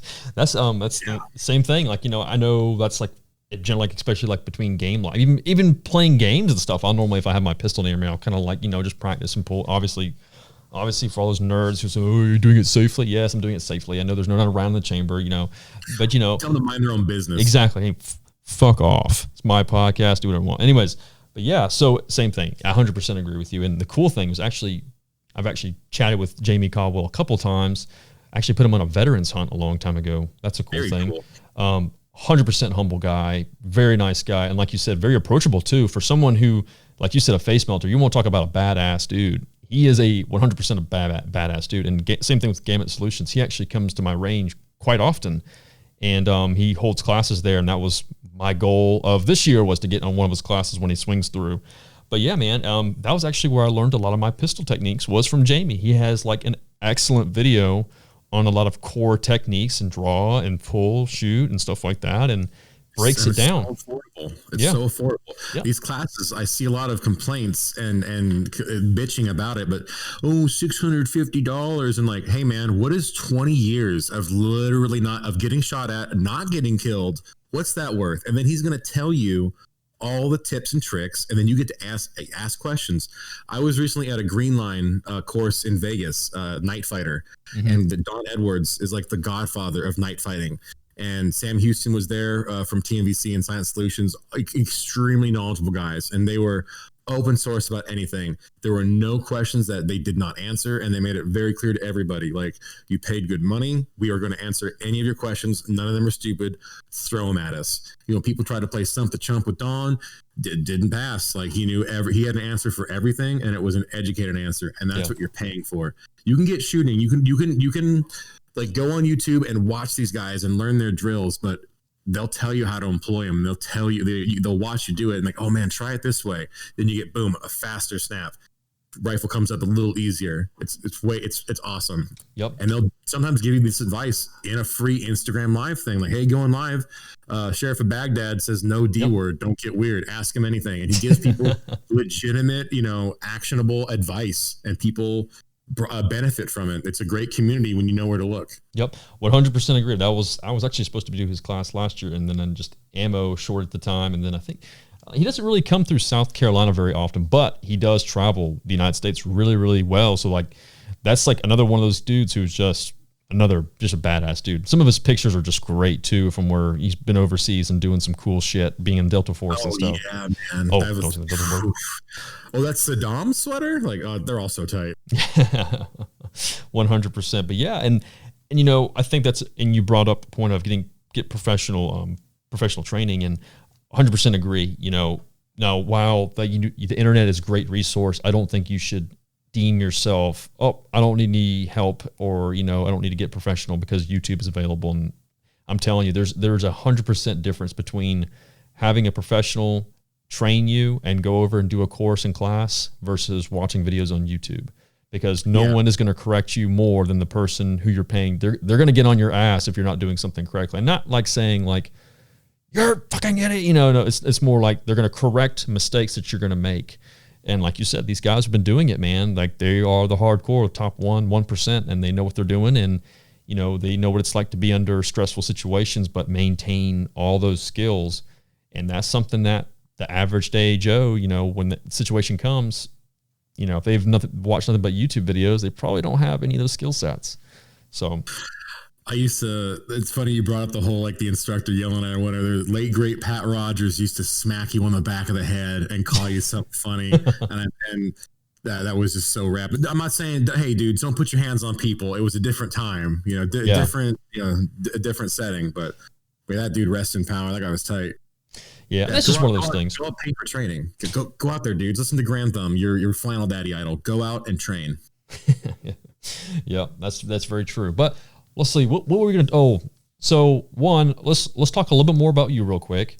So obviously, privateer group. So for those who, the 1% of people who maybe don't know who you are, talk a little bit about privateer group and what that is and who you are. Privateer group is always changing in what it is, because it initially started out with an idea. I actually called Corey on the way home from a job that I had, and I was like, hey man, I have an idea for this thing so I can, offset the cost of like my own gear or whatever. He didn't even hear me out what the idea was. He just told me to do it. So I don't know why that really was the stepping off point for me.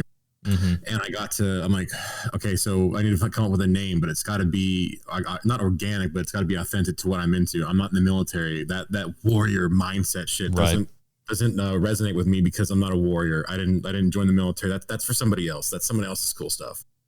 So, citizen soldier, I'm not really the whole soldier thing either. I'm just a random scumbag off the street. Yeah, just a dude. I just want to do good, and I want to do hard stuff and be excellent to other people. Back in the day, privateers were citizens with fucking literal warships and cannons and guns, and they were given letters of marque, and we're like, hey, man, doesn't matter if they're military or civilian, just go fuck the British up. And that seems pretty cool. It's a free market civilian solution to a problem, and I like that. Cool. And they did a lot of cool stuff, and I'm like, okay, so I've always been into this flag thing, the Blackbeard's flag. Yep. And when I learned that Army SIF units were using it because they were direct action and hitting these guys, I thought it was really sick. So you read about what these pirate flags meant, and everything on them had some sort of cool meaning. The whole like time's up thing that I did, that was like the skeletons holding an hourglass, and when the flag goes up, it's too late to say you're sorry. Like they gave you Edward Teach allegedly gave you a chance, like he's here to take your stuff, and if you don't comply, it's over, dude. Just you're done. Yeah. So I'm not really into the whole aggressing on other people.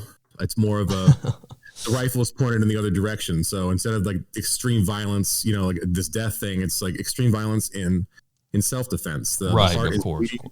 The warning is there. The whole like the don't tread on me thing, I think is cool, but it's like kind of tired and worn out. Yeah. That's unfortunate too, but yeah. Yeah, it's turned into this like Punisher skull. It really has. I'm sorry, Punisher skull dudes, but it's over, man. It's time to move on to ruin something else. Yeah. But I made a bunch of flags for myself, for my gear. Sold a couple, and then it just kind of took off from there. Figured out I don't know what I'm doing, man. People send me all these letters and things, and I don't like ask for advice. I don't know what I'm doing. I just see something like, what's cool in my head? What's going to look good on the plate carrier? What do I want to mess with? And then I do it. I try to make it happen. The current thing that you got, if people want to listen to this, and who knows if it'll be out yet, but I'm working on a Topo Chico bootleg because it's, goddamn it, man, it's the most expensive way to drink water, but it's tasty. And I drink a lot. I'm drinking one right now, friend. I drink them with Kevin. Actually, the first one I ever had was with a barber of mine who's now a friend. A big fat slob, that's his name. So, and I love him. So I want to do a whole Topo Chico bootleg so I can make some stickers and everyone can buy them and put them over the label of the bottles and they can drink them. You know what I mean? Like they're important to me, and that's what I want to make. I want to make stuff that I like, and if people buy it, that's awesome. And I appreciate you so much. Yep. And if you don't, whatever, someone else will. Or I'm just going to make the stickers no matter what. Yeah. So, well, at the end of the day, too, and I 100% agree with you. So, like, that was one aspect that I think at first as someone who sells a little bit of merch as well, that was one aspect that I kind of struggled with here and there was like, why am I getting input from others? I should just make what I want to make. And like, so, and when people ask me like, with stuff like, where'd you go, blah, blah, blah. Well, it's like, that's normally what would happen. And I found that like, if I just follow through with what I like, well, then sometimes people else will like it. And then it kind of just trends up. And then a lot of people, lo and behold, stuff just, kind of falls through and people also really like it as well. And then sometimes if you just overthink stuff, then yeah, you're right. You're going to overthink it and it's going to kind of flop, or it can flop. But that's pretty funny though, man. That's pretty cool. It was funny. I was actually talking to, do you know who, now this is a real person. Now I'm going to say this. Do you know who Dookie Shoes is? Do you know who that is? I'm afraid I don't, man. I mean, I would imagine that we all know a bunch of different Dookie Shoes. Are you a reference to the Tom Segura joke? No, there's no crazy punchline. I was about to say it naturally, and I was like, that's a pretty crazy fucking Instagram handle. On something recently, so I'm like, Dookie Shoes is somebody I know. Yeah, I know yeah. That. You've probably seen the name, but it's this one chick who that's the thing. She's over. I'm trying to think what her business. Her business name is Sass Hole Jewels, and she makes some kind of cool jewelry. And she's over there in Virginia Beach and stuff. And she knows a bunch of cool people.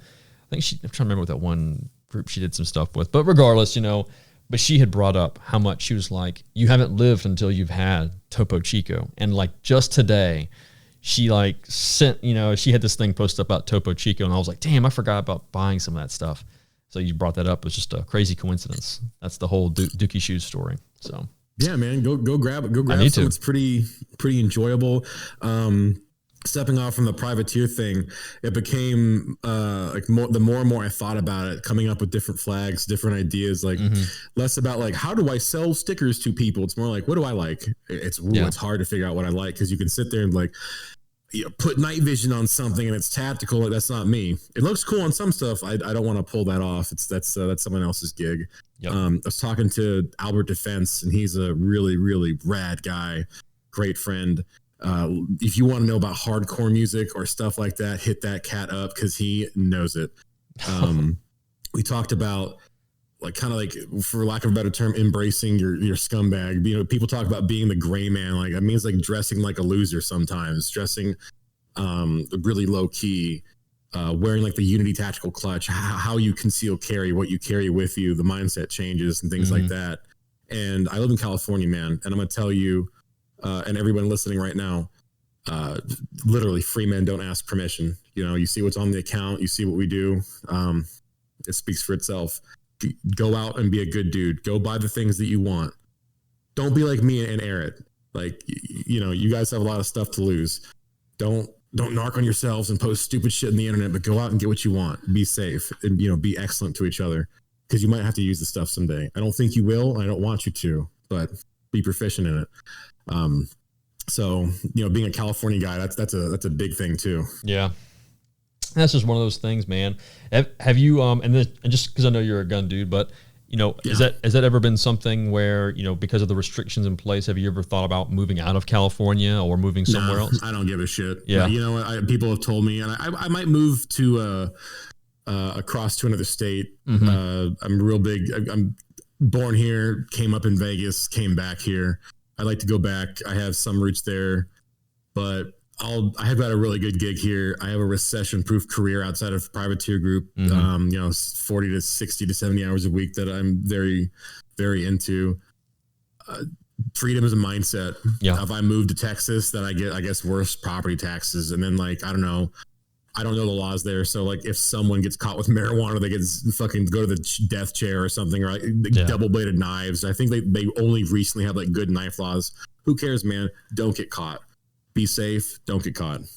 Yeah. And that's like one of those things I've talked to with someone else. Like, I'll hear people like shit on California. And I said, but you know what, though? It's the state itself is really nice. It's just unfortunate that the people that are basically employed there, not employed, but deployed there, and like, are the ones at the face of it, you see politics wise, really kind of end up ruining the outlook of it. But man, the amount of things that you can do in California is just, man, it's just awesome. Like, it is. It's like a perfect state almost. All the stupid hate mail I get randomly, like California. I'll get a California sucks like order. I'm like, well, thanks for your money, I guess. Like, because it's coming to California, dude. Or I'll try and buy stuff off AR-15's equipment exchange. Yeah. And guys, dude, I don't understand.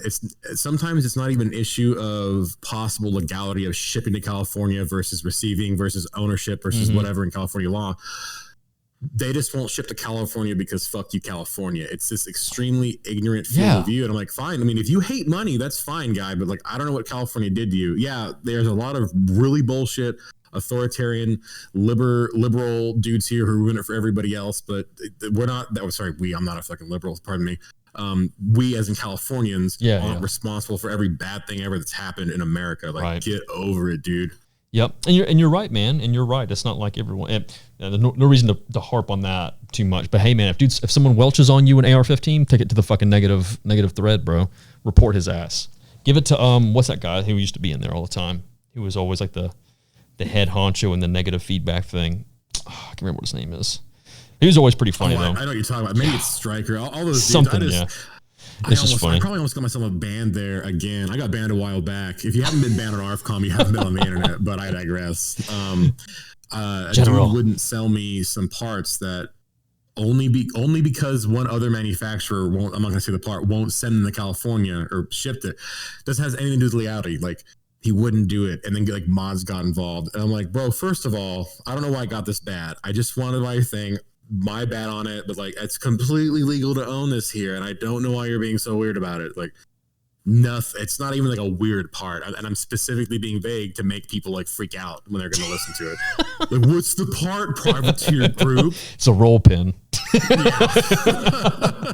It's just a roll pin. And like and you know what, there's a lot of dudes out there who do and I wish that I could publicly thank them so people could buy their stuff, but like there's some dudes out there who have treated me and other Californians incredibly well, and I thank you for that. You guys know who you are. Yeah, like, and you're pretty tight. Yeah, it's such a weird outlet that people do that too, and it's like, I don't know, it's not really a boomer thing either. It's like it's this weird, I don't know, it's like just a weird, like you said, ignorant like thought process of like, yeah, because you live in California, it automatically loops you in because that's exactly how you believe. It's like, obviously, it's like shitting on another. I don't know, the firearm industry in the hobby, and whatever you want to call it itself, is really self-eating. It really is. It's such a weird thing. It truly is. That could be a whole nother couple hours of like self-narking, like, hey, that guy did this, who cares? Years ago in my younger life, I worked at a range, and when I was RSOing, hey man, that guy just fired like 17 times. Okay, and well, it's 10 rounds. Okay, and like he's not a Jack in the Box, dude. We're at a range. What do you think? Yeah. Do you think that he's what? I mean, I'm not going to say criminals don't go out and train in the middle of the day because they're criminals. They absolutely do. But to assume that someone immediately, because they have something cool and you don't, like, hey man, he's breaking the law. Well, okay, how about you go stop him? By the way, he's got high caps, so have fun. Yeah, I don't know. Some people, I don't know. Like you said, it's like that mindset. I think sometimes, and I don't know when it kind of like got ingrained in some guy. Maybe it's just a beta thing. I don't know. I'm gonna have to probably bleep that out. But whatever they are. Yeah. But it's like one of these things where people just like, it's like the no word, right? It's like, oh my God, I can't believe he's doing this. It's like you said, as long as someone's being safe and good person in general, normalize it. Who fucking cares? And that was something. I don't think he really cares, but I think it was. I'm trying to think of who it was. I think it was maybe it was Tiny Crumb. I don't know. I can't remember who it was. We were chatting and discussing like NFA stuff. Same thing. It's like if you normalize something and you make it to where like no one sounds bad, but like no one's following it and no one abides by it, then it just kind of reminds the point where no one's getting hurt, nothing's happening. It's hard to really, rule or actually employ law against it. Why is it even a law if nothing, like no bad consequences are coming from it? Like SBRs, it's like, why do I have to pay a tax stamp if I want an SBR? It's like one of those weird mindsets of things of like where, it's like if, like you said, if a criminal is going to do something, swapping a barrel out to a shorter length, is seconds. It's just mind blowing in some of those instances of where, I don't know, if you just, like you said, if you normalize it, it's not a big deal. It's not a bad thing. But same thing, it was funny. I remember my first SBR. Yeah, I did have a tax stamp for it, and I took it to a class, took it to a course, and I was literally, the instructor's kind of going over everything, and it was more of an entry level course, and making sure everyone inside was, familiarized, everyone's, going through stuff, importance, blah, blah, blah, checking stuff, but mostly just going through the bulk carrier group.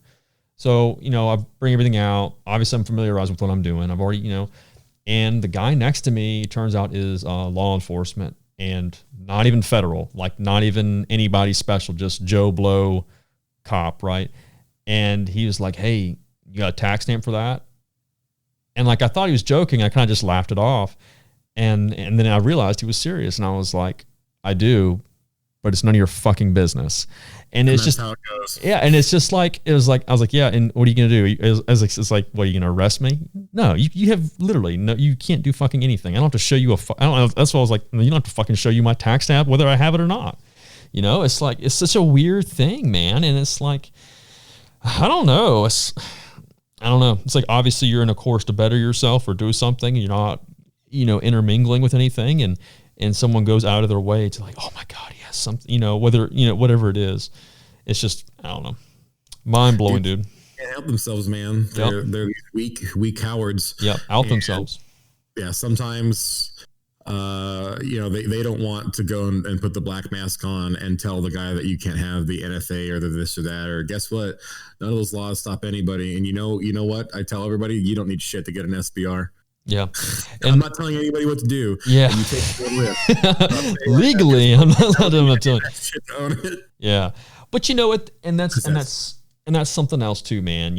And you mentioned the whole thing about people like going and like, snitching or narking, and like you said about putting stuff on Instagram and posting, I can tell you right now, how 99.9% people will get busted with like NFA items is because you're brandishing it too much. And then you're a nosy ass neighbor, or that one person. That's what ends up happening. If you just, it's like, well, I think it was like, it's normally like a significant other or a neighbor, I think is what they said was most reports. But normally they don't give a shit about your SBR. If they're talking about doing something against us, normally because you got other charges, they want to compile everything. But that's another story again for another time. That's other trash for something else. But and for the would-be scumbag and filth crew guys out there who are doing things like that, man, normalize it. Just act like you're supposed to have it. If you don't bring things up and get creepy about tax stamps in person, no one's ever going to ask you. Yep. Just simple social engineering. Just be confident, and again, don't break any other laws. Don't hurt anybody. 100%, man. I don't know. It's something else, but whatever. So with Privateer Group, I know you guys offer kind of a little bit of everything, man. Like the t-shirts I know are really popular, especially, I remember seeing the OD Green. That was actually the first shirt I got. Not the most recent one. I think it was the OD Green shirt before that, I think. I don't know. Well, thanks, man. I appreciate you. Yeah. Thank you so much. And of course, I snagged a couple of things before. And I remember one time, and you may or may not remember this, but I actually snagged, like, I think a sticker pack. And I was actually at the range at the time, had no signal. And I had asked my wife to pick it up. And I think I like shared it on a story, and I was like, wife picked it up, thanks again, or something like that. And, you had just acknowledged it was just kind of funny. It was just conversation in passing, but just a cool thing. But yeah, man, it's just cool stuff. I like the looks of it, like the styling. And I go through those phases, of course, of pirate stuff and everything like that. And it was always a cool design. There was actually one that I saw, and it was funny because I'm trying to remember when it was. It was a while back, but I had an idea and it involved it. And then I was like, damn, you know what, dude? It's really close. I'm not going to be that guy. I'm not going to be the culture vulture. Right now, I get a lot of messages for everybody out there. So many, first of all, of you guys will tag me in like a Black Rifle Coffee Company thing. It's a rifle, dudes. It's not a spear. It's not I don't own the idea of changing a weapon in this skeleton's flag. I've been doing it for a long, long time though. Just do it. Just do your thing. Please don't like blatantly copy me, people out there. But like, there's a couple dudes who've done it. Yeah. I think it looks like trash. I'll let the market speak for itself. But don't ever let any idea go to waste. If you think something's cool, you should do it. I think I know what you're talking. Well, at least one instance, because I'm sure there's multiple instances of that happening. But I remember like this one guy making leather patches, and it's just like, dude. Oh man, that's a great. Let me interrupt you. That's a great stepping off point. Yeah, go ahead. Dude. Great stuff. So yeah, a guy hit me up, and I understand imitation is the biggest form of flattery. But if you take my idea, and again, it's just an idea. I can't prevent somebody from doing it. I'm not going to send the government after you to punish you. You know what I mean? I'll tell everybody that you're a jerk for doing it. He made the leather patch, and it looked great. And then he told me that, I miss the things. I don't have any of your stuff, but I support you. Like, you don't have to buy a single thing to support Privateer Group at this point. I'm trying to push like a lifestyle change, your own mindset. I'm trying to post more on the blog, which is just a shipping blog, unfortunately, but like, go out. It's more about doing at this point. The gun stuff is secondary. Those are tools that you employ with everything else that you do. Mm-hmm. But if you pay somebody else to put, what I do on their thing, that's not supporting me. And I canceled all that dude's orders, and I hit up Bald Bros who made it. They had no idea that it was anybody else's stuff. That guy gave me his phone number. Huge love for Fitch at Bald Bros. We have a lot of really cool stuff coming out to do a lot of really, really great charity work for individual things, like not just one, but lots of good stuff came from that. And I got to meet another great dude from Instagram who does a lot of cool stuff. And if you guys don't follow Bald Bros, like, even if you're not patch guys, they, again, with the information, they post up all the time. all con. Anybody who wants to know, it doesn't matter if you're military or not. Here's some information that will benefit you. Pass it on. If someone else puts up great information, guess what? They put it up there, and the midnight bark or whatever the hell it's called, it gets stronger, and everybody benefits. So yeah, that sucked that someone did that. It bummed me out. They also did that other guy, and you know what? It was wrong to do it to them too. As you know what I'm talking about. Yeah, I'm not gonna say name, but yeah, but I mean, but it's the same thing. And I 100% agree with you, man. It's just one of those things, and I think again it comes back, and I'm gonna move this conversation into kind of drops and stuff like that because I think it kind of plays a part into it. But again, it's one of those things, man. If you just like set yourself up, get things ready. If you really want something, like if I told you all you have to do if you really, really want something is just create a login account and have your information ready when everything is released, then damn, dude, that's all you have to do 99% of the time. I think there's only been one release from someone's dropped that I actually missed, and I think it was like a superior defense flag. And it was because I was kind of like half-ass trying at the same time, and I was like doing things, and then I was like, oh yeah, shit, the flag. And then like, I was like, damn, that second guess second, because someone else is going to check out in that meantime. But, as I say, okay, what's whatever, dude, I'll get one next time. Man, a lot of the time, if a lot of people really, really want something, generally, it'll get re-released at a later time. You're not going to do it next week, but, at a later time. But I think like the whole thing with drop cultures, I think people forget, one, you can't hold this immense amount of stock as someone doing a lot of this stuff, and you just can't afford to buy an excess amount of products and hold it. So, I mean, yeah, I don't know. I don't have anything against drop culture thing and stuff like that. I think people, neither do I. It's just one of those things. It's not a big deal. And I'd be the first one to admit, I kind of like, like the novelty of something, whether it's not being made anymore. It kind of gives it kind of a unique mode to it. Again, if you just have your stuff ready and you're kind of prepared and you know what you're doing, then generally 9 out of 10 times it's not a big deal. You're gonna be able to get what you want. But if you're slack and you wait like 45 minutes, then yeah, you probably are gonna miss it, dude.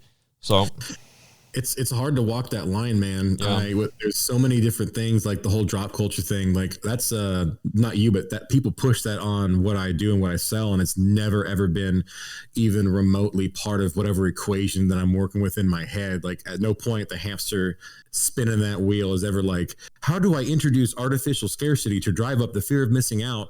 And then people get mad at me, and then they'll buy my stuff because they're mad at me.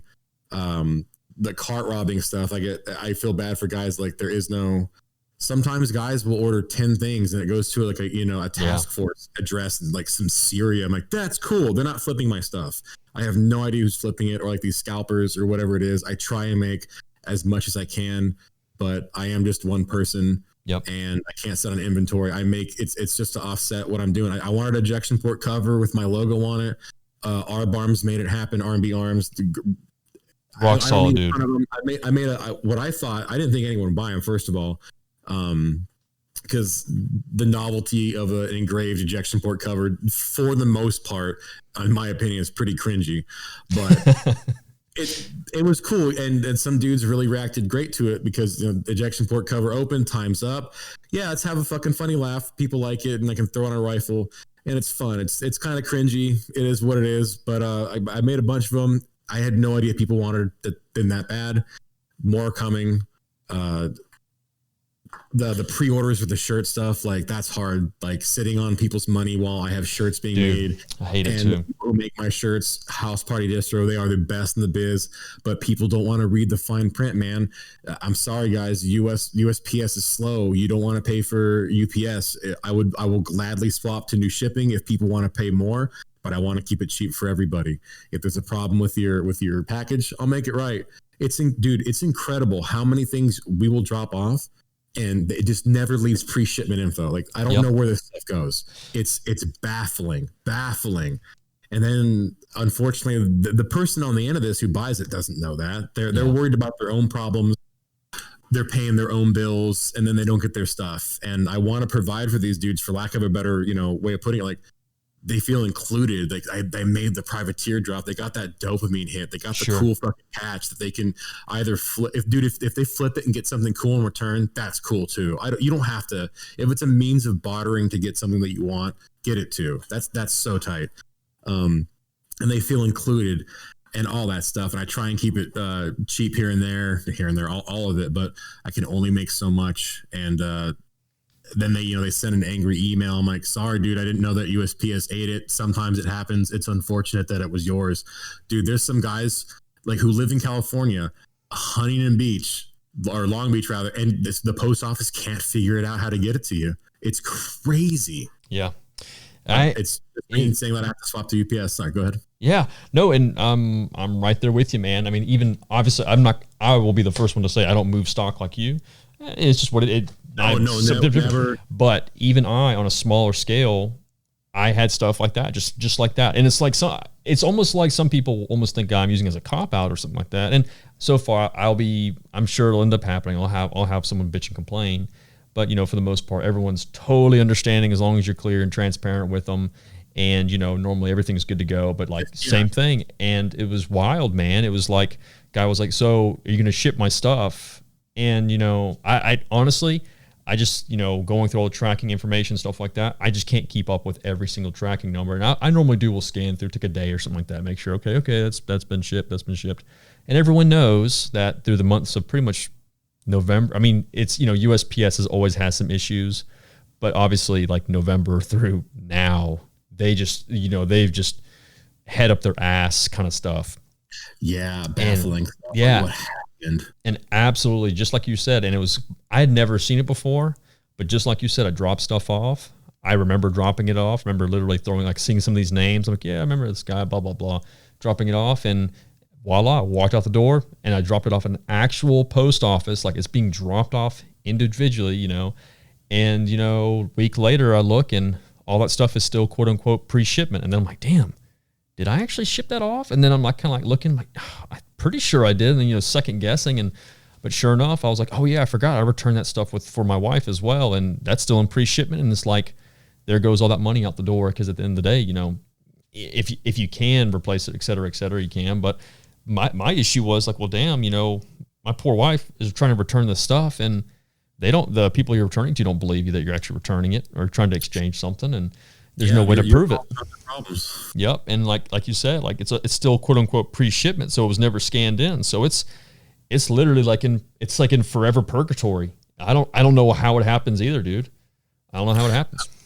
At this point, what I'm doing is I'm either canceling the order depending on the tone of the email. Like some of these guys, we haven't shipped yet. Like, oh, dude, I did, but I keep correcting you politely that, hey man, I dropped it off. Sometimes USPS does this. I give them the option, like I'll just refund you, or there are no extras. They're all sold. I'm sorry. There's extras for like the first couple ones that get eaten up, but I guess I'll get more. And that's my fault too. But you're gonna get your money back. I don't know why you keep accusing me of scamming you. It's so much work to like spend money to have this stuff made, to have a friend take a picture for me, or do whatever quote unquote promo that people think that I'm doing that I'm not, putting it up, paying money for a website, shipping it out to everybody but you just to get your $15. Or the have you shipped it yet stuff. Like, no, I was just waiting for you to ask me to do it, man. Yeah, I take it so seriously, having people's money, like the business owner, however you want to put it, customer relationship. Like, you gave me your money. I work hard for mine. And if you're going to give me your $6 for my stickers, I'm going to do my best to make it right and try and give you the time of day. 5 to 7 hours a day on Instagram. Oh boy. Yeah, and it's a weird beast too, man. And it's almost balancing it, and then like some learning of it too as well. And then you see some people's natural reactions to some of that stuff, and it's just kind of wild. I mean, I think I've learned a lot too. And I always use this phrase, this Amazon 2-day premium shipping mindset. Like, people just don't realize that. And let's be honest here, Amazon does not ship in 2 days. Their shit has been sucking recently. I'm just gonna throw that out there. I'm getting tired of but regardless though. But yeah, I mean, stuff is just that mindset, that mentality that they just have to have it right now. I buy something, and same thing with pre-orders, man. It's like, you just have to realize this shit's got to be made. It's like, I don't know, damned if you do, damned if you don't sometimes. Yeah, like I make as many as people want. If people order 4 shirts, I'm making 4 shirts. If 50,000 sell, but there's very little reason when I want to have a shirt made for myself to make 1,000 large so someone can get it in a week. Like, I'm very sorry, man. Like, I've had it up for, I think the most recent green shirt for the military dudes and military guys. Thank you so much for repping that shit underneath the your blouse and camis. That's right, super strong. I left it up for like a full week. And I still got like that hate, like I'll never get it. Like, bro, I mean, it was up for like over 100 hours. I don't know how. I can't please all you guys. I do my best. I'm trying. Yeah, and the same thing is like if you leave it up for too long, then it's not fair to the people who maybe picked it up the first day. Because then if you're making them have to wait forever, then it's like, exactly, man, like these guys were ready to buy stuff. They were paying attention. They got it. I have to respect those guys. There are dudes who I see them. I don't know how they do it every time. Some of these guys don't miss it. There's a group of dudes named Josh. I don't know how many there are now, but there's a bunch of those guys and they get all of it. Being a repeat, like, I don't know, customer or dude who buys my stuff, Kevin of Portside. That's how I met that guy. I just saw his name, recognized it over and over. And then one day he sent me a thing in the mail and was like, I live near you. Let's hang out. I'm like, all right, serial killer, let's go. Isn't that a weird thing though? Yeah, and then like he's what the port side. I'm doing one of the Topo Chico things with like a C9 album, so we have multiple things coming out for that. But yeah, boy, so much fun. Yeah, but and it's like stuff like that. I've had instances like that occur, and I've met a bunch of great people and cool people, and gotten to know them, and it's kind of cool getting a personality behind an account, because I think sometimes you also can find it can be bad. It can be almost a douchebag. But yeah, fuck it. Like it's my it's my account. It's my podcast. But then you can find out some of these dudes aren't who they are, and they're douchebags, and they are a waste of breath. And generally they end up outing themselves. But regardless of that, though, it's just kind of cool how I would say the community for 99% of it is pretty rock solid. It's stuff like that is really cool, and how people support each other. And I've, like you said, I've met same thing with Granola. Really cool guy, does a bunch of cool stuff. Same thing. Met up with them, saw the name, and then someone tagged me like, "Hey man, this guy, you said you were looking for a T1, and this guy was looking for a EOTech. Maybe you guys can work something out." And bam, so now doing some stuff. Yeah, dude, speaking of stuff like that, I didn't realize up until the other day that Night Fighter course that I was with, that Jerry, is it PDKA? Yeah. That guy was there. He's some big guy on Instagram. Yeah. Incredibly good dude to everybody there. So very cool. He's probably inundated every day with, I'm not saying dumb questions to demean people, but just like people who won't Google it. Mundane, mundane questions. And he was there and he was training, and it was good shit. So that was he is a really cool dude. And it was kind of crazy. It was just one of those weird things. I think, what was I going to say, like in regards to how do I put it? One, I had never really heard of him too much. And then someone had referenced, hey, you should reach out to him and talk to him and get him on the podcast. So I did, and man, he was, like you said, super nice guy, very friendly. And it was funny because like when we got it all set up, and he was like, oh, okay, we're doing this audio or in video and stuff like that. And I was like, sure, man, if you want. He goes, yeah, I like seeing people have like face-to-face conversations. I was like, hey, cool, whatever, dude, let's do it. Yeah. So like, listen, man, I wanted to do it. I wanted to record it, but honest to God, I thought it was recording, and like, it basically didn't like, what's the word? Not transmit, but pretty much it recorded incorrectly on OBS. OBS didn't record it correctly. So it like, I was really disappointed. That happened 2 times. And the first time I thought I hadn't done something correctly. And then like the second time when I had him on, I was doing it, going through it. And I realized like afterwards, I was like, son of a bitch. I was so upset because I think I even brought up the fact like, oh, it's going to be the first podcast with video, blah, blah, blah. And I was like, son of a bitch. I was so mad. But, it was still a great podcast. But yeah, man, super nice guy. And like you said, answering the questions. Dude, you want to talk about a guy who, if he puts a Q&A up, hey, ask me anything. You want to talk about a guy who literally answers almost every question, it seems like. It's pretty cool to see that. And he's, like I said, you're right, man. You're right, man. He's a really nice guy. He was I really appreciated it when I realized who it was later. I was like, oh, that guy was like a normal guy at the class. Like the attention that he must get, or all, some of my friends, get, for lack of a better term, being insta famous or at least widely recognized. I call it that. He great dude. I was really stoked on it. Yeah.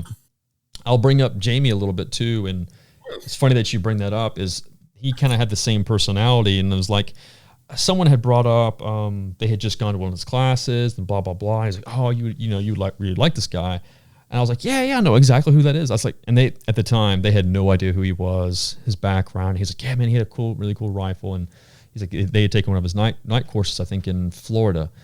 And pretty much long story short, just a cool guy. And he was like, yeah, man, I kind of got to know him and stuff. And he's like, dude, he's a pretty badass dude. I was like, yeah, man. I was like, I have a lot of information, not information, but I've read a lot of his stuff and then watched some of his videos. And long story short, ended up able to connect him on a veterans hunt. Well, the one thing that he was concerned about was, and I can't remember the conversation 100%, but it was more or less along the lines is he didn't want it to be about himself. Like he didn't want to go there and like everyone be like all over the fact, oh, it's Jamie Cole. He just wanted to go there, have a good hunting trip, hunting time, and that was it. And like he didn't want to be, he just wanted to be a dude. He just wanted to go out on a hunting trip. And like that was most important for him. He didn't want to like, commercialize himself or anything, and I thought that was really cool. Like, and that's, to me, without even really getting to have one-on-one conversation, that to me, spoke volumes to me. So, absolutely. Yeah, that kind of attention these guys must get so fucking old, dude. Yeah, at least for me. And I think it's even more so to have the patience to deal with some of that. I think is even more impressive. Incredible. Because I know sometimes I want to say overreact, but I can get really close to saying something like, okay, no, it's not worth it, or like something like that. But some guys are extremely patient on how they handle and deal with stuff. Like, I'll even say Corey, I remember, or Spiritus. I think I even remember conversating with Spiritus one time, and, again, some of these people, man, it's like Spiritus is not going to stop making some of these overts, these bags and stuff like that. But, they're going overtime, it's like, geez, dude. Yeah. Dude, unfortunately, it's this. The civilian market is probably not the priority because they're arming the warfighter. That's just how it is. We are fortunate with how the free market works that we have access to that gear. And you know what? It sucks if it's blue and green and red and yellow, but if it holds magazine on you, you're sitting pretty good. Like dude's gotta put this stuff in perspective sometimes. Yeah, I agree. And then like on top of that too, like you were just bringing it up, is people just getting like just overly obsessive with like maybe one pattern. Like, dude, if like you said, just if you need it, you want to set it up with it, then just go get it. Just go buy what's available, even if it fucking mix matches and shit. Sometimes that comes out really good, and people really will fucking go crazy over that. And then, do you want to train or do you want to look cool? Yeah, exactly. And time for people like that. Yeah, and if you if you're looking for one specific, then just be patient and wait. But if you need it, just get what you need, and then when the one that you want comes in stock, buy it, and then sell the old one. I don't know. People just like sometimes just make it more complicated than it is. Just get what you need. Don't overcomplicate it. And I think it kind of refers back to the whole thing about the rifles too, man. It's like you can do a lot with very little. You can do so much. Yeah, you really can. I mean, people just think you just have to go above and beyond on some of this stuff. Like it's whatever, dude. But absolutely, man, absolutely. But so you did talk about the Topo Chico. You can do like a T-shirt or anything with that, or just gonna be some slaps and maybe a patch right now? I don't know, because again, I want to make enough shirts for everybody, but pre-orders. So I'll probably do some shirts. I don't know how I would do it. Maybe a yellow or something with the red on it. I wasn't really thinking about that. If guys, because I just don't want to wear the shirt, but if dudes want it, reach out to me. I'll figure something out. I just want to do fun stuff. There's a lot of cool, rad stuff coming. What else? Anything you want to share, or anything you got? Anything kind of cool? The CAC one I'm really, really stoked on. A lot of gonna bootleg the hell out of them. I respect them so much that I want to, rip off their logo. So wait, now you better be careful, dude. Better be careful. You know how Knights Armament fans are. They're kind of batshit crazy too. So you're at me, let's do it. That's right. Yeah, I was about to say. I noticed because I was kind of going through some of the stuff, and then when I was messaging you on Instagram, I noticed that you had changed your profile picture, and I was like, oh shit. I was like, hold on, what is that? And then it hit me. I was like, oh, is that the Knights Armament? And then I was like, I don't know, can't tell. But I was about to say, I meant to bring that up and say that. But very cool, man. And I know about the blog thing. That's Damn, dude, scarily accurate, scarily similar. That's the whole aspect I was thinking of was kind of like doing the same thing, doing some thought processes, especially like self-reflection, whether it be before or after a podcast and like thoughts and opinions and stuff like that. And then it just ended up being like shipping updates, merch updates, you know, stuff like that. Yeah, I sit down and I want to talk to dudes, and I wish that there had been, when I got into shooting and I was the gear queer at the very beginning. It was so different than what we have now. And I hate to be that old time boomer, but you know, having to submit paying for your own background check and then sending it off so you can go to a class, and like, guess what? It's required that you own armor. Well, buying armor back in the day, you could still get it. Just like, it was just a different means or method. Like, you know, what we have now is not what we had back in the day. And training with less. And sorry about it. I got sidetracked with how different it is now. Yeah.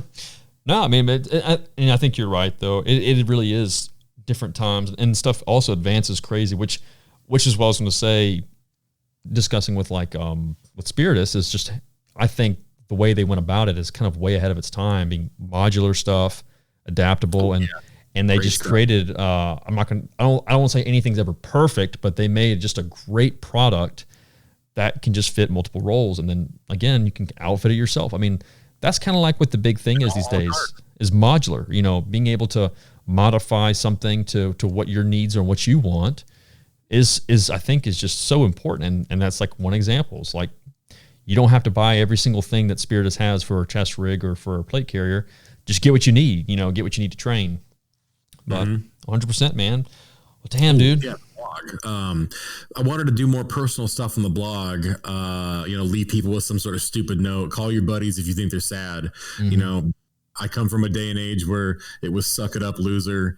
Your problems don't matter to other people. And then you find out like other dudes are suffering too. And you should tell your buddies, because if you think you're depressed or you're bummed out about something, odds are somebody else is too, or maybe they've been bummed out.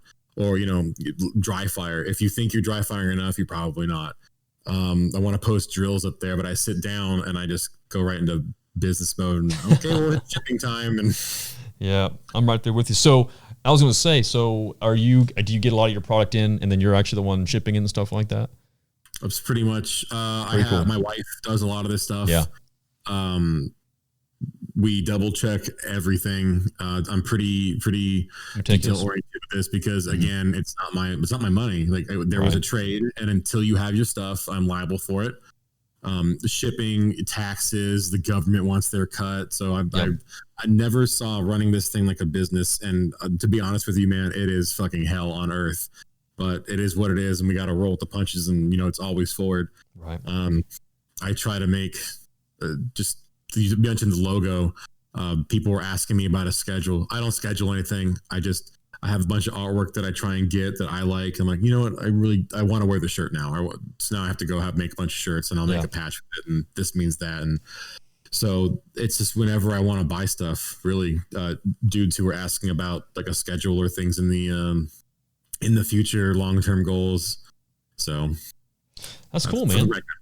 That's a nice outlook, and you know too, and that takes a lot of that pressure off too. Because I mean, at sometimes too, if you make too many schedules where it's like, if I don't meet this deadline, then it's almost, I don't know, it's like a weird thing, right? So it's like if you set up a schedule and stuff like that, and you put expectations in front of people, and for whatever reason, if something just doesn't go that way, whether it just be timelines or crunches or something like that, that man, you just have to deal with that backlash too. Like you just have to deal with that frustration, whether it be from you, like not, you know, being happy that it was able to make it in time, or customers, you know, pestering or going after, be like, hey, I thought you were going to drop such and such, you know, did I, you know, kind of a different, a whole different beast.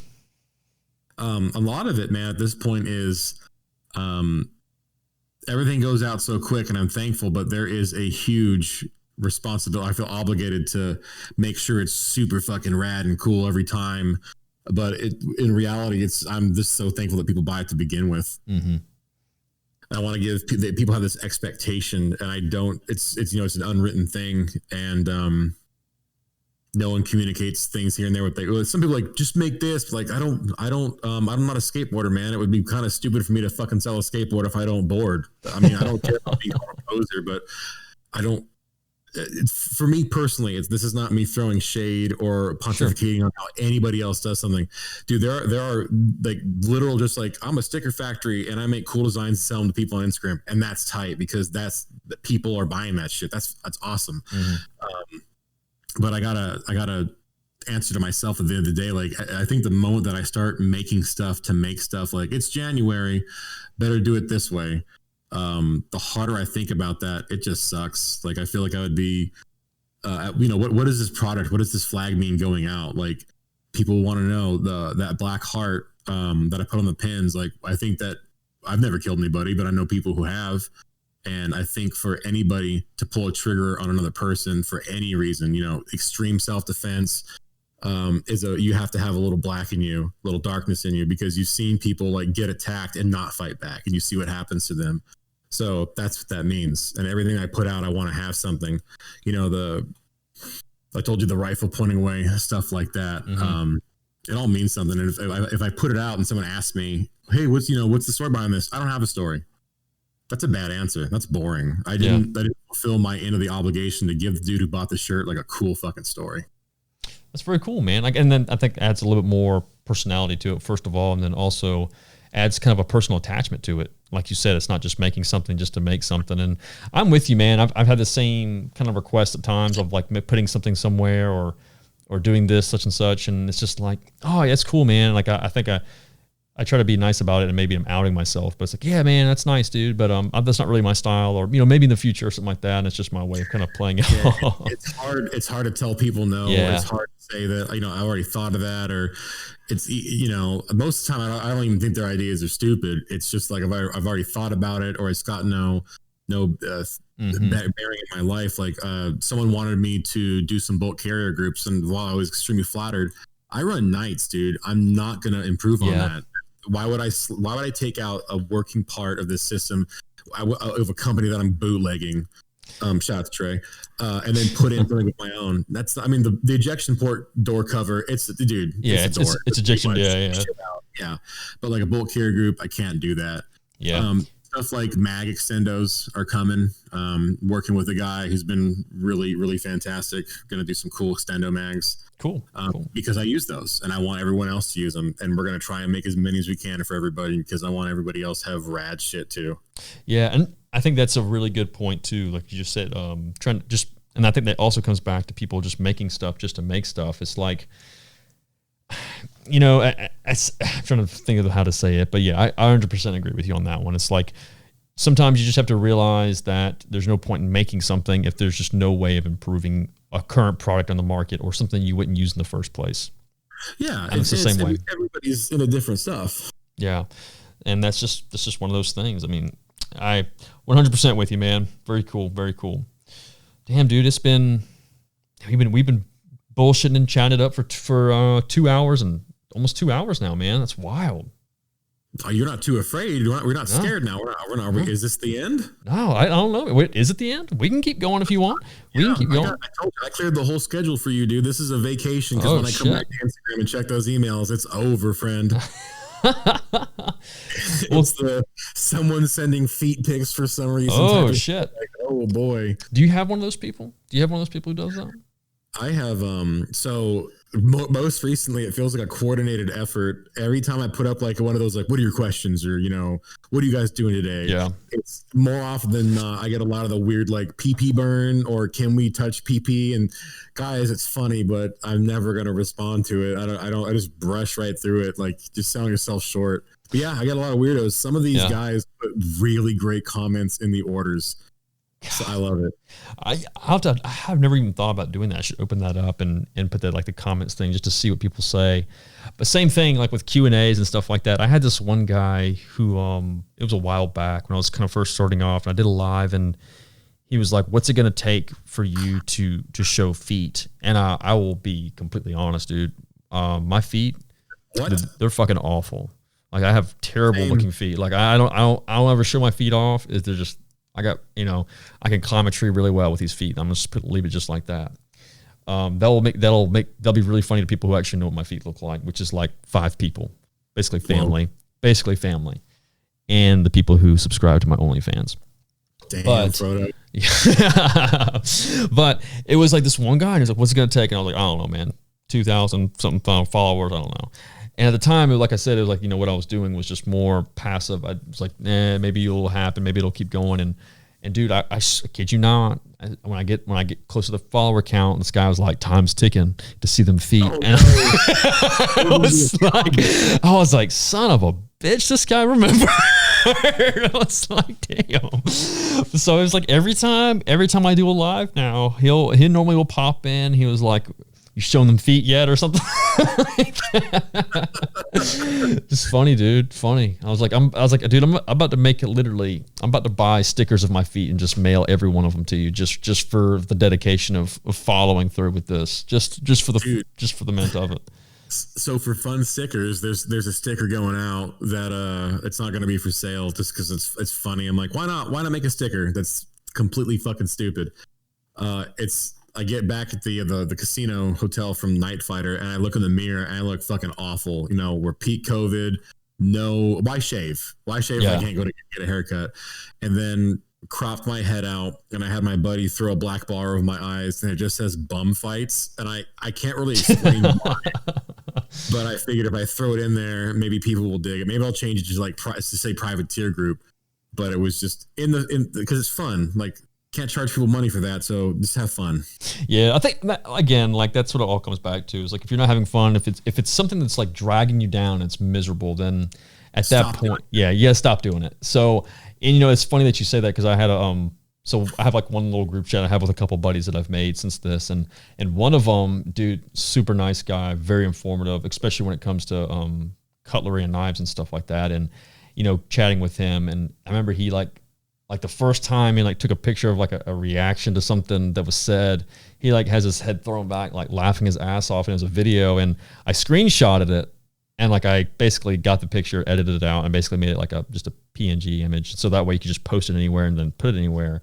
And so like he just thought it was the funniest fucking thing. And he was like, "Oh my God, I'm a fucking meme now." And like he was just, just loving it, dude. And then I was like, so I was like going through images of like funny things that would be funny to put it on. Like, like what would be a fucking really funny photo to edit this with?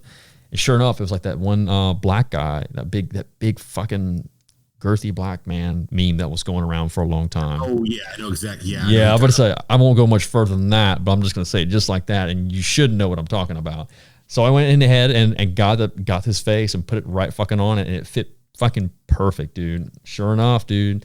Excellent. I made like 10 stickers of them, like fucking huge stickers, and I just mailed them to him randomly, and he just got them, and he just fucking died laughing. And he did like a fucking like little mini photo shoot with one of his knives, and the knife was in the back and right up against just in the middle of a tree. It's fucking funny. I don't think I've even posted. I'm not going to post it anywhere, but maybe now it's been a little bit. I have a couple extra ones from that. Just ordering a couple of those stickers. I might just throw it in someone's order and just say like, see what they say. Like, by the way, dude, I got my order and appreciate it, but there was this guy's face on top of this. That guy. Oh yeah, wild, dude. A while back, I used to hit each order with a wax seal, but it became no longer viable with how long it took. I like to bring that back. It's just cool stuff for customers or for whatever the dudes are. I hate calling them that. It makes them faceless, and they deserve more recognition than that. But just it is the only word we have. So yeah, it's funny.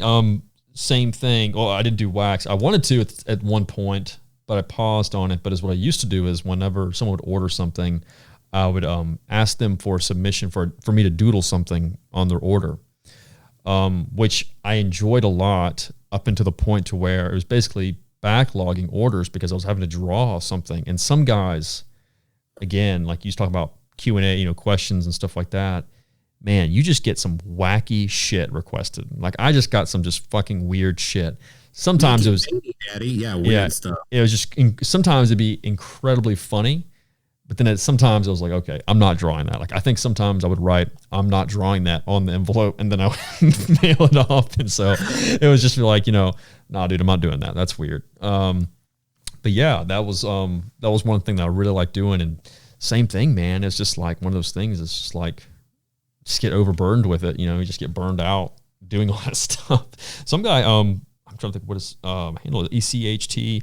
he actually, when I was doing that, he actually legit Amazoned and sent me markers to draw on because I was only using black Sharpie markers, and sent me like a full set of color markers for me to do like the doodles and drawing, just because everything was just either black and white whenever I was drawing them. It's very cool. Is your return address where you live on your stuff? It's a PO box. Okay, I was just saying, man, you got to swap that. I had people show up. It was weird. Whoa, that's yeah. So don't do that, guys. Yeah, that's odd. Yeah, that was like one of the first things I did. Like it hit me like very, very quickly, and I was like, yeah, I don't want people to know exactly my direct address on my return box. So yeah, I will tell you one thing that I did get mailed to my PO box that I found one time. You ready for this, dude? Drugs? No drugs. No drugs. A butt plug, dude. Oh boy. Yeah, brand new though. Brand new. Still in the wrapper. I was like, man, what the fuck is this? I had no return address. And I'm like, what the fuck? I was like, it's kind of heavy. And I was like starting to think like, damn, did I order something from somebody or something? Like, and like I open it up and fucking falls out. And I'm like, oh shit. And like I like fucking bounced out of my seat because I was like in my vehicle. And I'm like, Jesus Christ. Look at it and like, thank God it's still like in a wrapped paper, but no shit, dude. Fucking scared the shit out of me. Actually, recently I opened up the PO box and they had sent me a 30-round green VMAG. So like, thanks, dude. Damn, dude. That's pretty damn. I'll accept it, or I'll even pass it on to shooters who can use it, because I know a lot of people who are stupid and they could use better gear. Absolutely. Oh, isn't that a weird thing to cheap?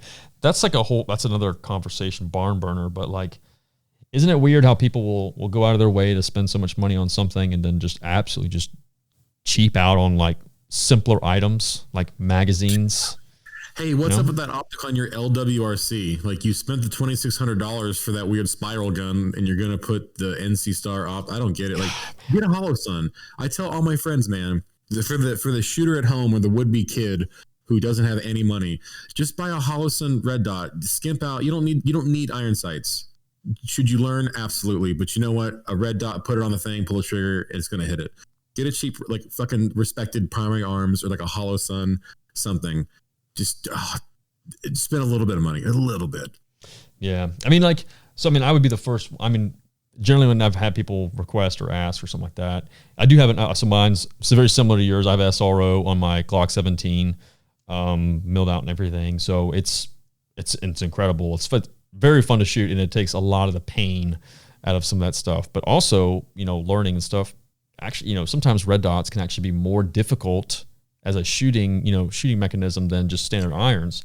It shows you everything you're doing wrong, man. Yep, 100%. And that's exactly what I was told. And, that's one thing. But another thing is, sometimes I feel like just spending just a little extra money just to get that one quality product.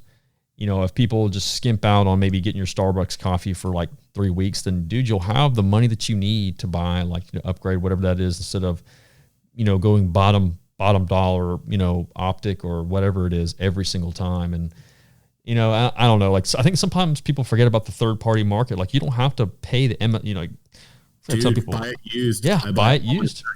You can get an Aimpoint T1. If you are patient, go to ar15.com. Yep. Pay $24 to become a member. Don't go to general discussion because it's just a cesspool of idiots. Because it is. It is. Most people suck. They're embarrassing, shameful behavior from these people. But I digress. You can get an Aimpoint T1 on like a little Rue riser for like $550, and people don't thrash their guns like I thrash my guns. Yep. You talk about spend a little more for a microdot on a pistol. Me personally, 100% all the time. If someone's going to get into it, dude, get the SRO, get the RMR. You're paying for not just like, I know Hollow Sun and primary arms are like, bam, it will get replaced, but like, do you have to get it replaced type of thing for like a rifle, a little softer shooting, lighter impulse, recoil impulse, pardon. If you don't foresee like training hard with it, or like, man, do I have to use this someday and I really need to have my life depend on it, just get the Hollow Sun. Yep. I agree, man. And that's kind of how my outlook is on it. And I think sometimes people get enveloped in like Instagram and pictures and posts and stuff like that. And the same thing, at the end of the day, it's, if that's what's within your budget and that's what you have to have, then by all means, get a quality product still, but you don't feel like you have to ball out and get the nicest thing on the top of the line, you know. Yeah. But you know, so I think, man, it's just crazy sometimes. Or same thing with ammo, dude. It's like everyone goes out of their way to buy all this cool stuff for their gun, all these cool stuff, attachments. But then, damn, it's like, have you shot your rifle yet, though?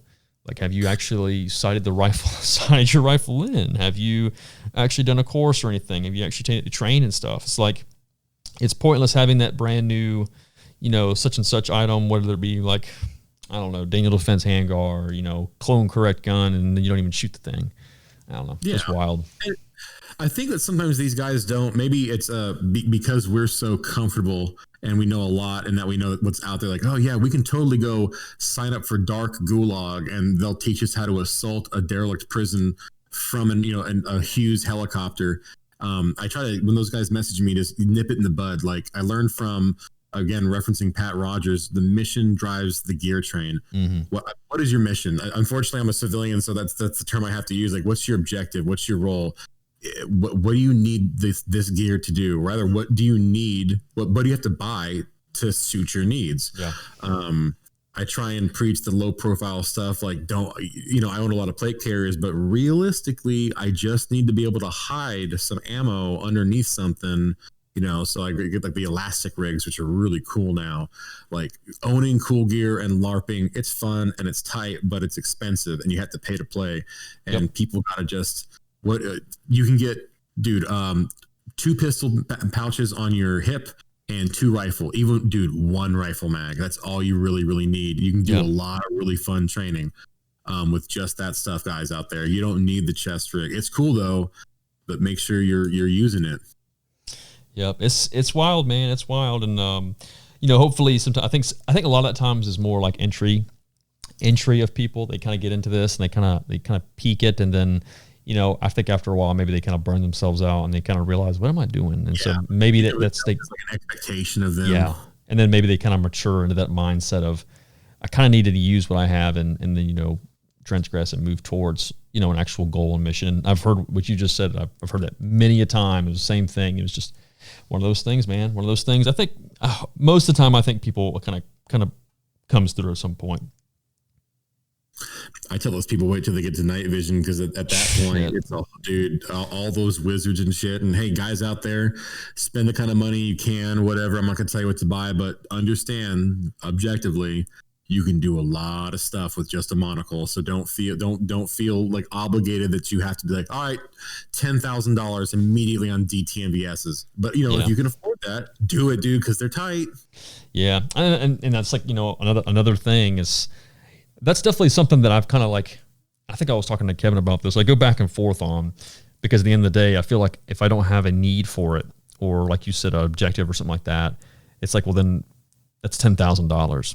You know, that's a lot of training courses you can take, et cetera, et cetera. Oh, yeah, it's a lot of ammo. You want things normalized. Right, yeah. So it's like, you know, again, you know, I don't know. It's weird. It's a weird thing. It's a weird balance. Like, that being said, if I make a bunch of friends somewhere and that's all they do and they're running and gunning, and then it kind of opens up that door for me, and I feel like, oh, you know what? Maybe it's time to invest in this a little bit further. And then, you know, that's that next step. But if anyone's listening and wants to get this dude some nods to play with, you should, because I tell you what, think of it this way: shooting white lights, yeah, whatever, that's cool. But there's 6 months out of the year that you can't go shoot because it's dark outside. And then you learn about all these cool things that they'll teach you, these courses, how to sneak past cameras using lasers. Ooh, sneaky, serious stuff. Ooh. That is pretty cool. I mean, like, don't get me wrong. There's nothing in my outlet that says that I don't really want. I just have to control the urges. I actually came close maybe a year or so ago, but it's just one of those things. I had to go back and forth. And then, of course, my entire AC went out at the same time. And I can tell you right now, being in South Carolina, humidity is killer. It's fucking hot as shit here. Dude. So, like, you know, 100% humidity and an average temperature of 90-something degrees. It feels a lot harder than it is. But long story short, though, I'd actually talked with someone, and it's funny that you bring up the night vision and getting someone up, but I actually have a podcast coming up with the world famous Augie from TNVC. We're going to try and get some set up. Tight. Yep. So hopefully I'll have some more night vision talk and discussion on stuff, and maybe a buyer's guide for those who have asked me a couple times and stuff like that. That'd be kind of cool. Yeah, Augie's another dude who's extremely open source. Another guy from TNVC, Sam Houston, is extremely knowledgeable on that. He has, I think, a YouTube channel called Silent Solutions or whatever. And there's, dude, you got something you got to like drive to. That dude will talk about night vision all day long. You got, and it's free, dudes out there. Information. What a time to be alive, where we can get on the internet and some dude who knows a lot about this thing will just sit there and tell you all the cool stuff for free. Yep. For free, you nerds.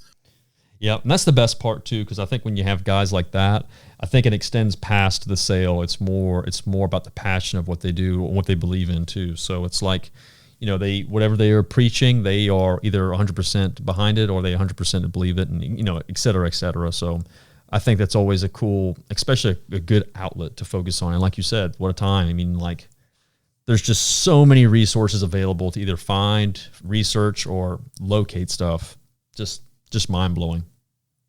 Oh, speaking of that, earlier we talked about when we touched on this earlier with the ammo shortage, about like people training for stuff. Like, it's a real situation. You know, you have to modify your mindset accordingly to go off like, well, this has got to be part of, you know, pretending or training or practicing for a legitimate ammo shortage. Like, this could be it, guys. So make your training, you know, super productive. You know, we lost a lot of gun rights federally for, you know, was it the 86 gun ban or whatever the hell all that bullshit was. So it might happen again. I'm not trying to spread fear, uncertainty, but I don't think it is. It might, but who knows? I'm not a mind reader. Can't see the future, but you know, spend your money wisely and take it fucking seriously, dudes. Yep. And like, you know, I think, man, it's just like, how many times did I feel like I read it all the time and I always would kick myself. And then I think looking back, it's like, man, you better take advantage of the salad days. I'm telling you, you see stuff at good prices, don't take it for granted. And damn, like I was talking about those Colt lowers, it's like, I mean, I'd be the first one to admit I love just a good Colt lower, even though like a lot of them look like trash when you actually get them, but they're just solid. But damn, dude, I just like my Colt lowers. Honestly, I got into the Colt lowers because of cloning, to be completely honest with you. But, you know, joking aside though, you know, I wish I'd bought more just to have when they were cheap. And now I'm looking back and shit, dude, they're going for like $900, $1,200. Like they're normally like $200 entry fee at the time. Same thing with ammo. Man, I used to scoff at ammo. Like, you know, if it's not 32 cents, you know, et cetera, cents per round, I ain't sniffing it. You know, it's like, shit. Nowadays. I'm one of those guys who I've always bought the absolute cheapest shit ammo. Like I started shooting steel right after, I think, Wolf, or whom, I don't know what the specific factory over there in that weird language place makes it. Stop doing the lacquer coated steel stuff so it would stop sticking and failing to extract out of guns. But thankfully I've been able to like buy like dudes locally. Like I'm paying market prices, but I get it. Dudes, sell me ammo. I need ammo, dudes. I know you guys need it too. If there's somebody out there who wants to trade, hit me up. Yeah, that's one of those things, man. It's crazy, and I think that's like, you know, even now it's the market, dude. You just, you know, if you see a good price or even a moderately good price or even something that's considered a good price, you better take advantage of it because you don't know what it's going to be like next month. Like that's kind of how I thought. And you know what, while you're at it, help your friends. If your buddy's at work and you can get him some ammo and he wants it, get some for him too. How much are you going to shoot? Realistically, assess your needs, dudes. Yep. Because other people might want to start shooting too. I'm not saying that you have to do it. I'm telling you what to do. But if we can get somebody else into shooting and they have some ammo and you know, that encourages them, and you know, that's a good thing. But buy what you need. If you think you need a ton, buy it. Yeah, and I think one big aspect, especially in this community, you know, again, this I think is referencing back in the industry, the committee or a hobby, but man, people really need to take time and take new shooters out, and that's how you create another new shooter or someone else to enter this lobby, and you take away that like I said, that boogeyman earlier, you take away that boogeyman from it, and man, you'll it's just maddening how, you know, the question. I mean, like sometimes the questions they may ask may be silly, but damn, dude, if you get that out of the way and they find out more about it and you bring some of that seriousness and that transparency about what it's about and, you know, what, you know, farm, you know, just everything, man, I'm telling you, I've met more than one new shooter just from taking them out one range trip, whether it's just shooting some cool stuff that maybe they never thought they were able to shoot, whether it be like suppressors and stuff like that. Like, damn, you can own a suppressor. Yeah, man. Oh, how, is it really? No, it's really not that quiet. It is not Hollywood quiet.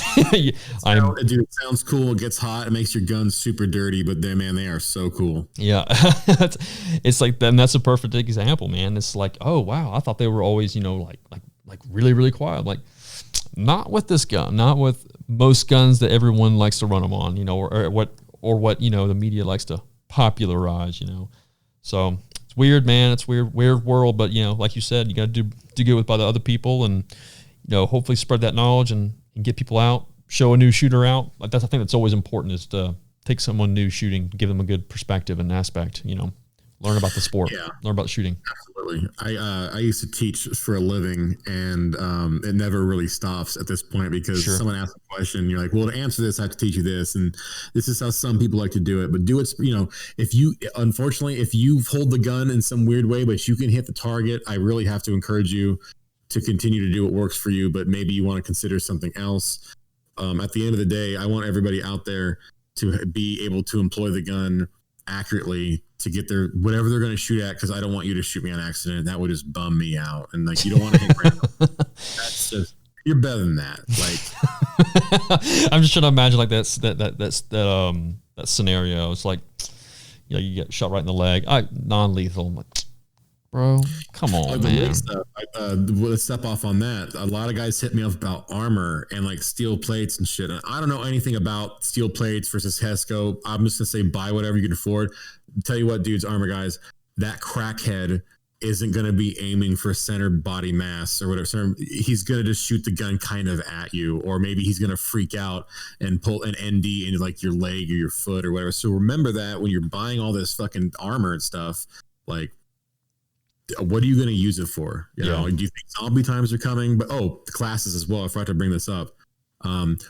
If you're going to go to a class, guys, and you're new, wear all your stuff for like 10 hours a day or two prior or prior to that. And what I mean by that is, like, in addition to, if you have access to land or can go out and BLM shit and shoot at targets, at a safe berm and wear your stuff, do it. But standing around all day long in the cold at night and having insufficient padding or not bringing the right gear, learn. Read what the instructor told you to bring, because these guys are smart. They literally do it for a living.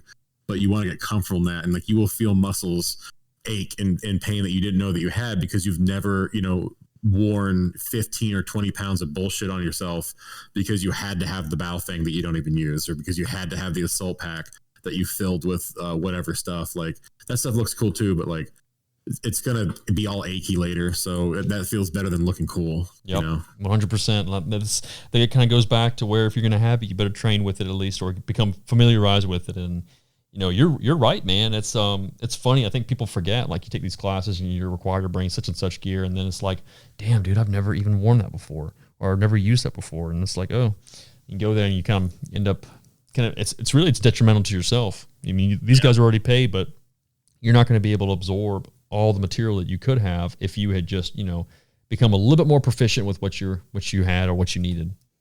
Mm-hmm.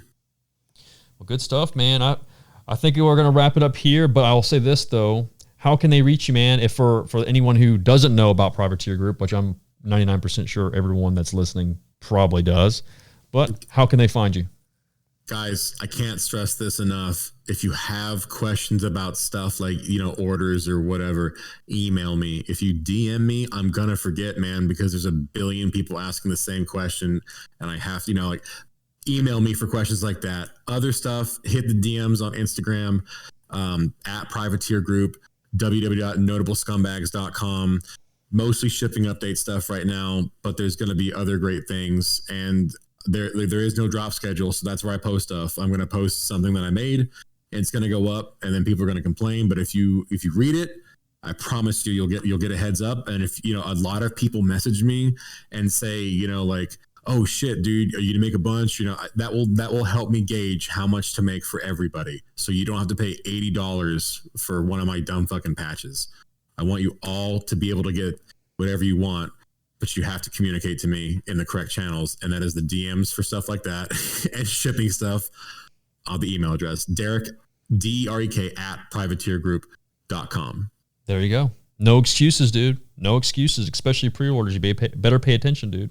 Yeah, dude. Thank you so much for having me on. I had a great time. I actually have a podcast of my own that it's like I hate to do the if you know, and I would be tickled if you would be on it. But dude, when I'm recording here, just to fuck with everybody listening, I'll fill you in on it, and I think you're gonna have a good time too. 100%. I'm 100% down, and we'll end it right there. Again, thank you again for jumping on, Derek. Man, it was